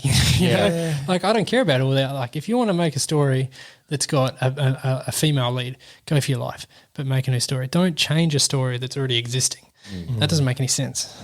Yeah, I don't quite get the agenda there with diversity. Like I can't remember what I went to the cinema to watch, but the ad came on for the new Little Mermaid live action movie, and they're like Ariel's black now, Right. in the new one. And I'm like, and I sort of was like, what? It took me by surprise, and I'm like, why? Why does she need to be like? Yeah, and I mean, there's so many weird things. Like I'm not a huge computer game guy, but the whole The Witcher series. So yeah. The Witcher, to my knowledge at least, is based off of like a Norwegian, Scandinavian actual, like they've got like their, what do you call it, their religious history, like their, not religion, but Like folklore. folklore. Yeah, that's the word. Yeah, folklore. So there's a whole bunch of folklore based off of that, and then they made the TV series, and they've changed the genders and the ethnicities of the characters from folklore, and it's like, this is about Scandinavian folklore. Those people are Scandinavian. You can't make them black. They're Scandinavian. That doesn't make sense They're like anymore. the whitest people there are. Yeah, it's exactly like, and like that's okay. Like, there's nothing wrong with black people. There's nothing wrong with Scandinavian people. Yeah. But those people are Scandinavian. Yeah, just to fill a quota for diversity purposes or whatever. It's ridiculous. Yeah, and I mean, there was so much pushback by that, but you never see it in the media. So it's, I mean, someone said something today about, oh, did you see this on the news? And I was like, I don't watch the news. Why would you watch the news? And they're like, oh, what if something important happens? I was like, if something important happens, someone will tell me. Yes. That's how I know. Yeah, I think I've stopped watching news since COVID. Yeah. Since the start of COVID. It's just like, Same. I'm over it. That's it. I mean, I'm so, COVID actually made me one of the happiest people, not because of COVID, but because I knew what I was doing was It's like, isolation. no, because I knew that after that, I was like, I'm now confident in my own decision making. Yeah. So, I mean, I'll say publicly, I didn't get the vaccine for sure. And not because I'm anti-vaccine, you know, there's a lot of vaccines that make a lot of sense. COVID vaccine, not one of them. So when that all started, I was like, this is interesting, especially because everyone's saying the same thing. Maybe I'll look into it. And then I said that to someone and they were like, you're not a doctor. Why would you look into it? And I was like, can I not educate myself? It's not my body, my choice. I mean, yeah, for sure. Yeah. But not excluding that, I was like, even if I still take it, is it wrong for me to try and understand more about what I'm doing? And people, they were framing it like, just because I didn't get a degree, I don't have the right to even look into things, let alone say it. And I was like, there. And then when that happened, that was real early in the piece. That was, I reckon that would have been December of 19? No, 2018. So it was real early. I heard about it real early on. Like in November, I saw a couple of things about it, which is It was basically 2019, wasn't it, when it hit It's China? like November 2019. Because I was in Thailand at September 2019. Yeah, that's right. Yeah, 2019. That's correct. Yeah. I'm a year ahead. Yeah, I mean the timeline for the last just mesh, like it's so bad. Hey, yeah. And I heard about it and I was like, this, because of that response from whoever it was, that put me off real early. And I was like, okay, I need to take a back step from this, figure out what's going on for my own sake, and then go from there. And I understand how, you know, hygiene works. You know, I'm a fairly sophisticated person. I get how washing your hands is good, but also washing your hands too much makes your immune system weak. I get that. So when people are like, oh, wear a mask, but you can go anywhere, I was like, that doesn't make any sense. Like, that's not logical. Like, you know, how about just not be around other people? You know, if you want to push for that, push for that. Just say, I don't think people should interact with one another because it stops the spread. Don't say they can interact with one another, but they've got to wear a mask that's not designed for that has no efficacy proven anywhere. Oh, maybe wear 2 or 3 or 4 masks. What? Like, you just... So, yeah, I mean, I was super glad that I decided not to, and I stuck with that. And shit, most people I know didn't. They got pushed into it for whatever reason. Which mainly come from probably work. Yeah. But it's amazing how many people actually lived by and fought for like that sort of standard. Yeah, and I mean, you can go either way. Like, I'm not going to judge if you took it by any means. You know, it's your body, your choice. But my body and my choice goes both ways, doesn't it? So after that happened, I was super proud that that's one of the most influential parts, I think, of the last few years is the fact that I said it and I stuck to my guns. And then so many people came after me for it, like family and friends. There's people I don't talk to now because of it, and they look at me like I'm a pariah. And you're like, over nothing, over something that was my, you know, over my choice. Like you have no idea whether I had the flu vaccine and let's look at the death rates on the flu versus COVID. It's not far off. Like it's the same sort of shit. Yeah. And people just that whole thinking for yourself was, if anything, it highlighted the people that actually think about the situation in the world versus the other people that just want to be sheep and they want to follow along. Yeah. At the end of the day, I would hope that that's the lesson people have learned, whether they ended up getting the vaccine or not. Hopefully they learned that, hey, you can't just trust the government like verbatim. You actually have to question things, and sometimes you have to push back, and sometimes you're not going to be the popular person. And you can sound like a crazy person, but I mean, I was talking to a few people before about it, and I was like, if you think about any of the conspiracy theories you think of, right, most of them are true.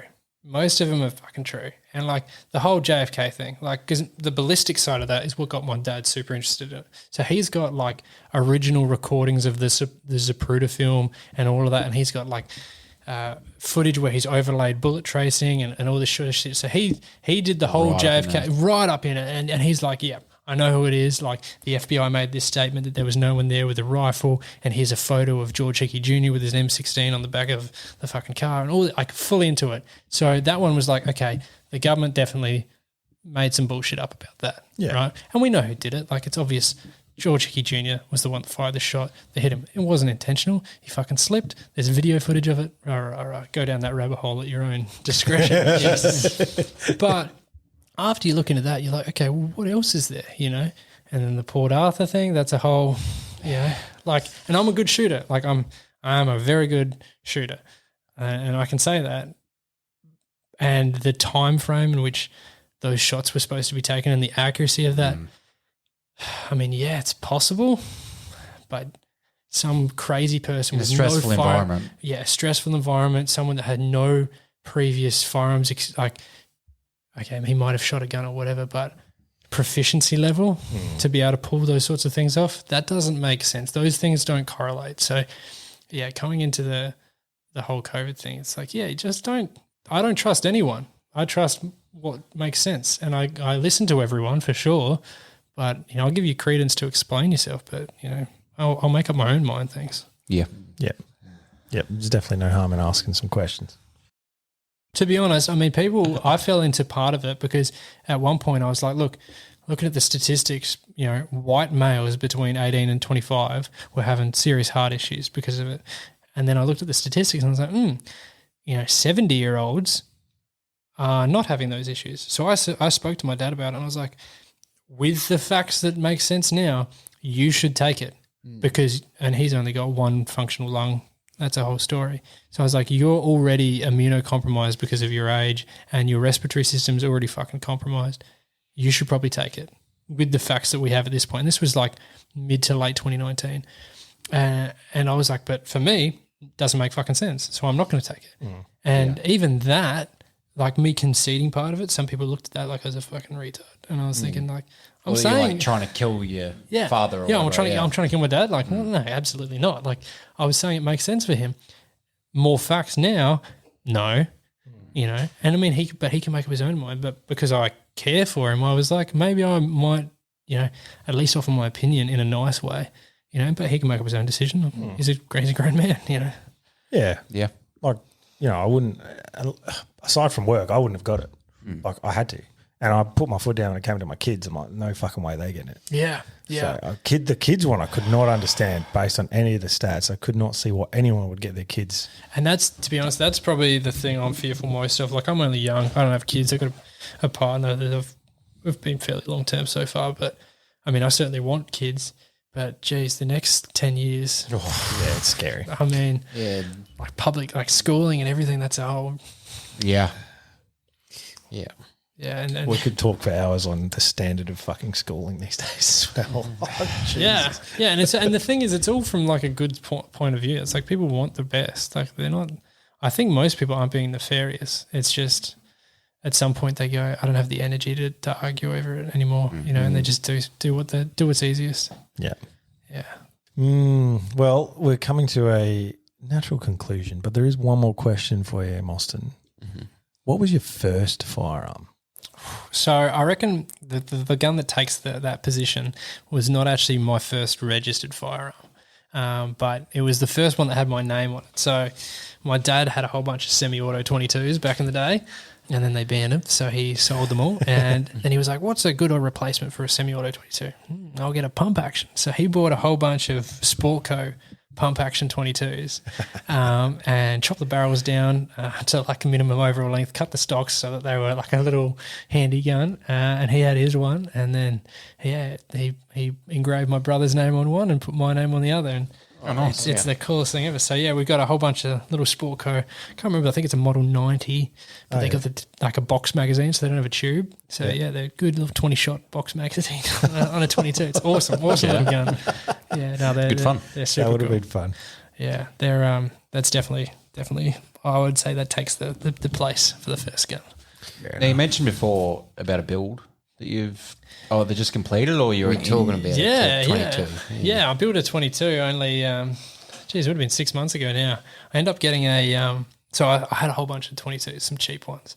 And I was like, yeah, it's good to have lots of guns, but I'd rather one really good one. Yep. So I sold all of them, and I bought a Voodoo, a V22 360. So it's like a Remington 700 action, but chambered in 22 long rifle.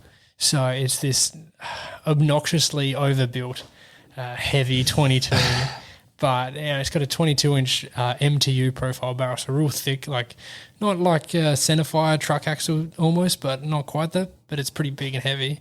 But it's chambered in 22, and it's lethally accurate. Like all shots touching at 100 meters. Every group. It's unreal accuracy. And the more I shoot it, the slicker it gets and the more accurate it gets. I mean, some people had good and bad accuracy, but yeah, that was a build I did only recently. And of course, I chucked a 7 to 35 knife force on there. I had some good fun with that. But I actually, the most fun I've had with that, I put a 2.5 to 20, 2.5 to 20 NX8 on it.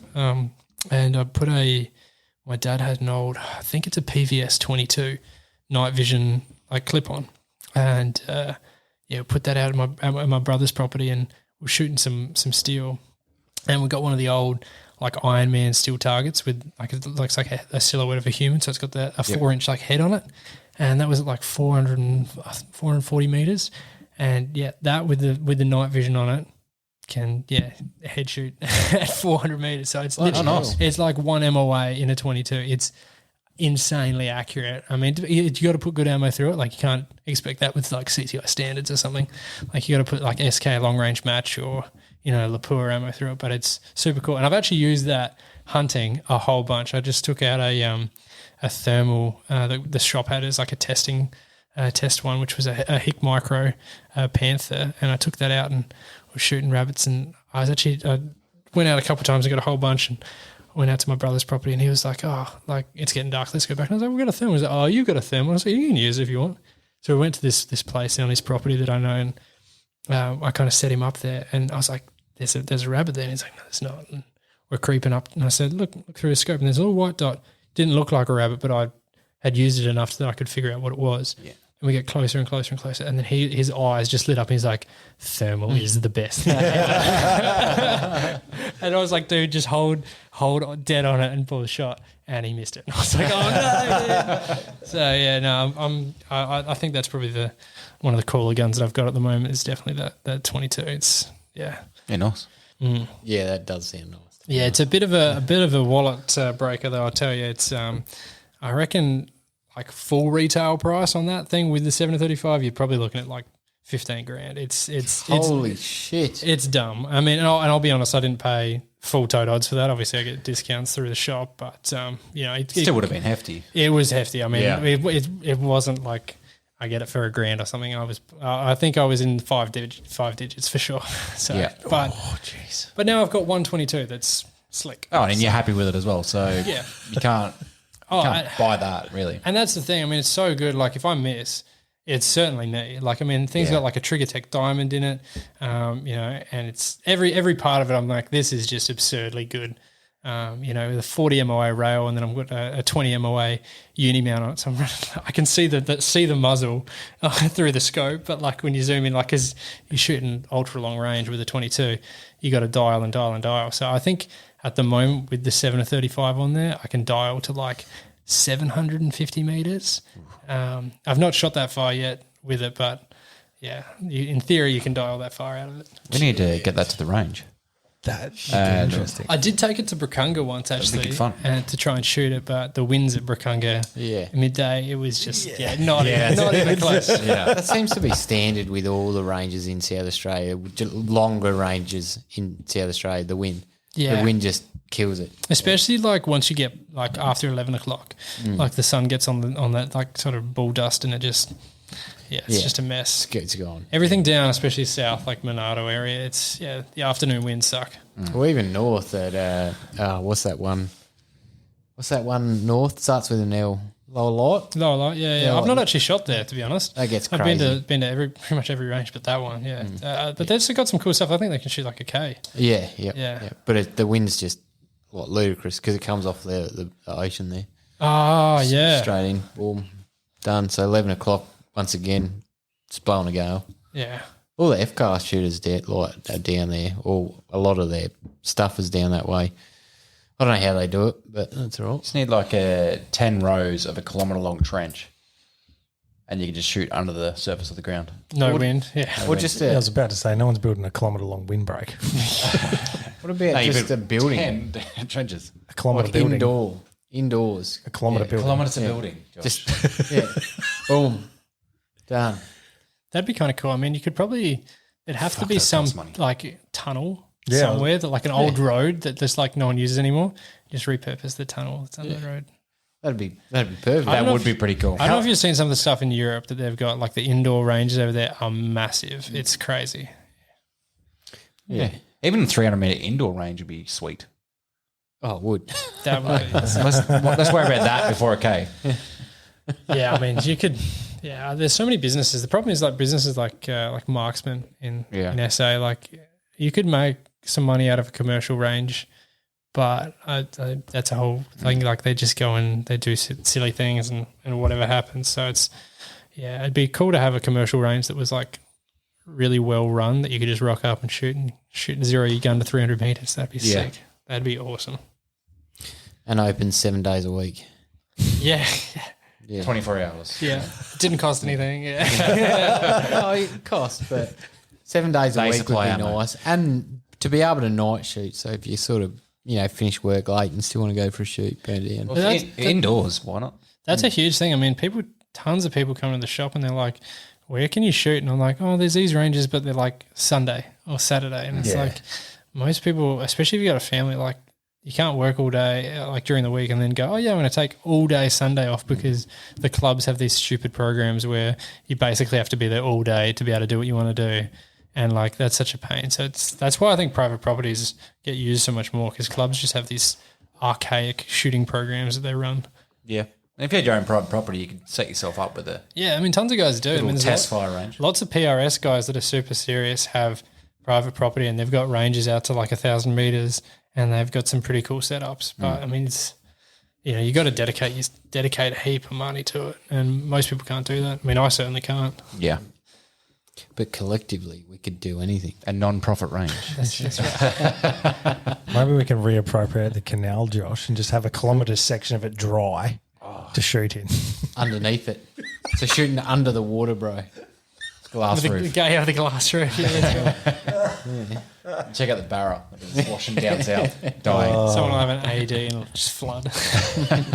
Bloody hell. All right, well, let's wrap this thing up. Mostyn, you got any questions for us? And is there anything you wish to promote or plug? I mean, there's nothing I'm getting paid to plug, certainly, but I mean, come into the gun shop, come have a chat with me. That's always a good thing. I don't know if we've got any questions, but like, I'm certainly keen to get out hunting. So if you guys know any good spots, certainly tell me afterwards. I've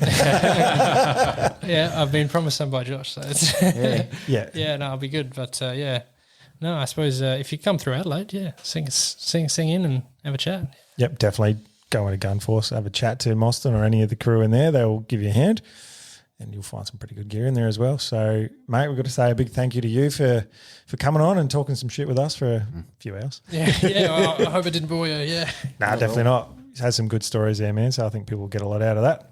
How do people find you on socials if you want to share that? Or do you want to share that? Well, It's up to you. I've got an Instagram and I follow a whole bunch of people, but I took all my posts down. Like I was one of those guys that had guns on my Instagram, and then I was like, oh no, like I should take everything off. And now going into like talking to more hunters, like everyone has photos of like guns and shit. And I was like, maybe I was just overthinking that. Like, so yeah, no, I'm on everything, but it's just my name, Mostyn Hudson. So yeah. If you're that interested in looking on a blank Instagram profile,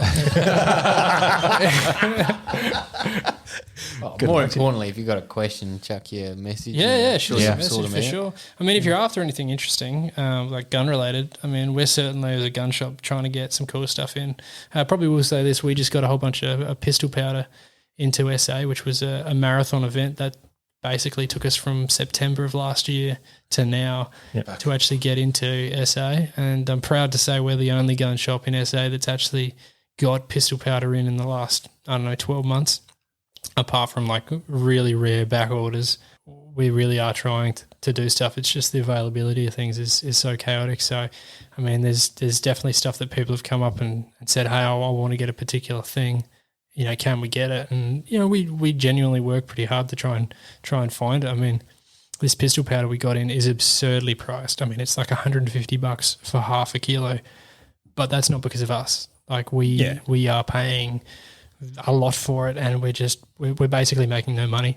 Mm-hmm. We're doing it because there's a lot of shooters that have been screaming out for primers, particularly in projectiles, certain projectiles and powder. And, if we can get it, we're going to make money from people coming in the shop, of course. I mean, it's got to make money. It's a business, but the trying to support people however we can is certainly part of it. And I mean, that powder was definitely one of those things where we just want people to keep shooting because it's a good thing. So if we can do that, and I mean, there's other ways. I mean, and we don't know everything. So if there's stuff that people are after and they just can't find it anywhere, actually ask, because we might find out that we can or we can't get it. We just have to look it up. We might have to get in a contract with a new distributor or whatever, but generally you can get stuff. It just takes time, and the price always goes up. Everything's been going up. It's crazy. Oh, that's everything in general, though. That's the world. Yeah.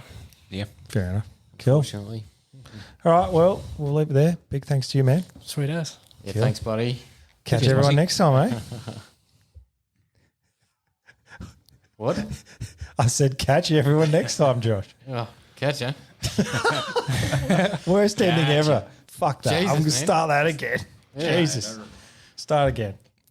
All right, well, That's why I don't do things twice on a podcast. this is the first time I've insisted on that because that was just an epic fucking fail, bro.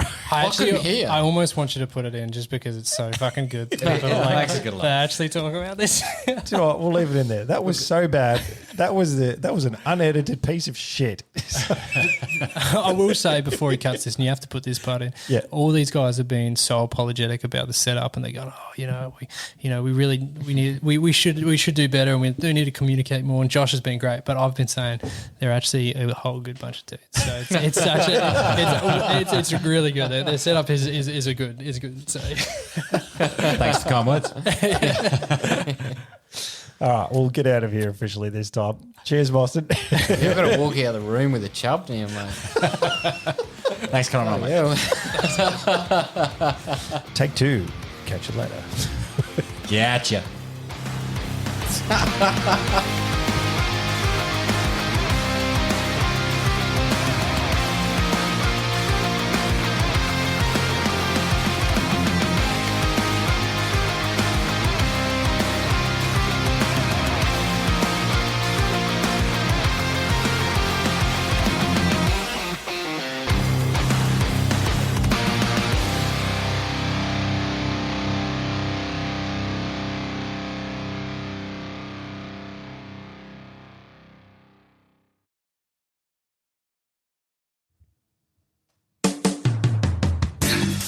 G'day, dude and dudettes.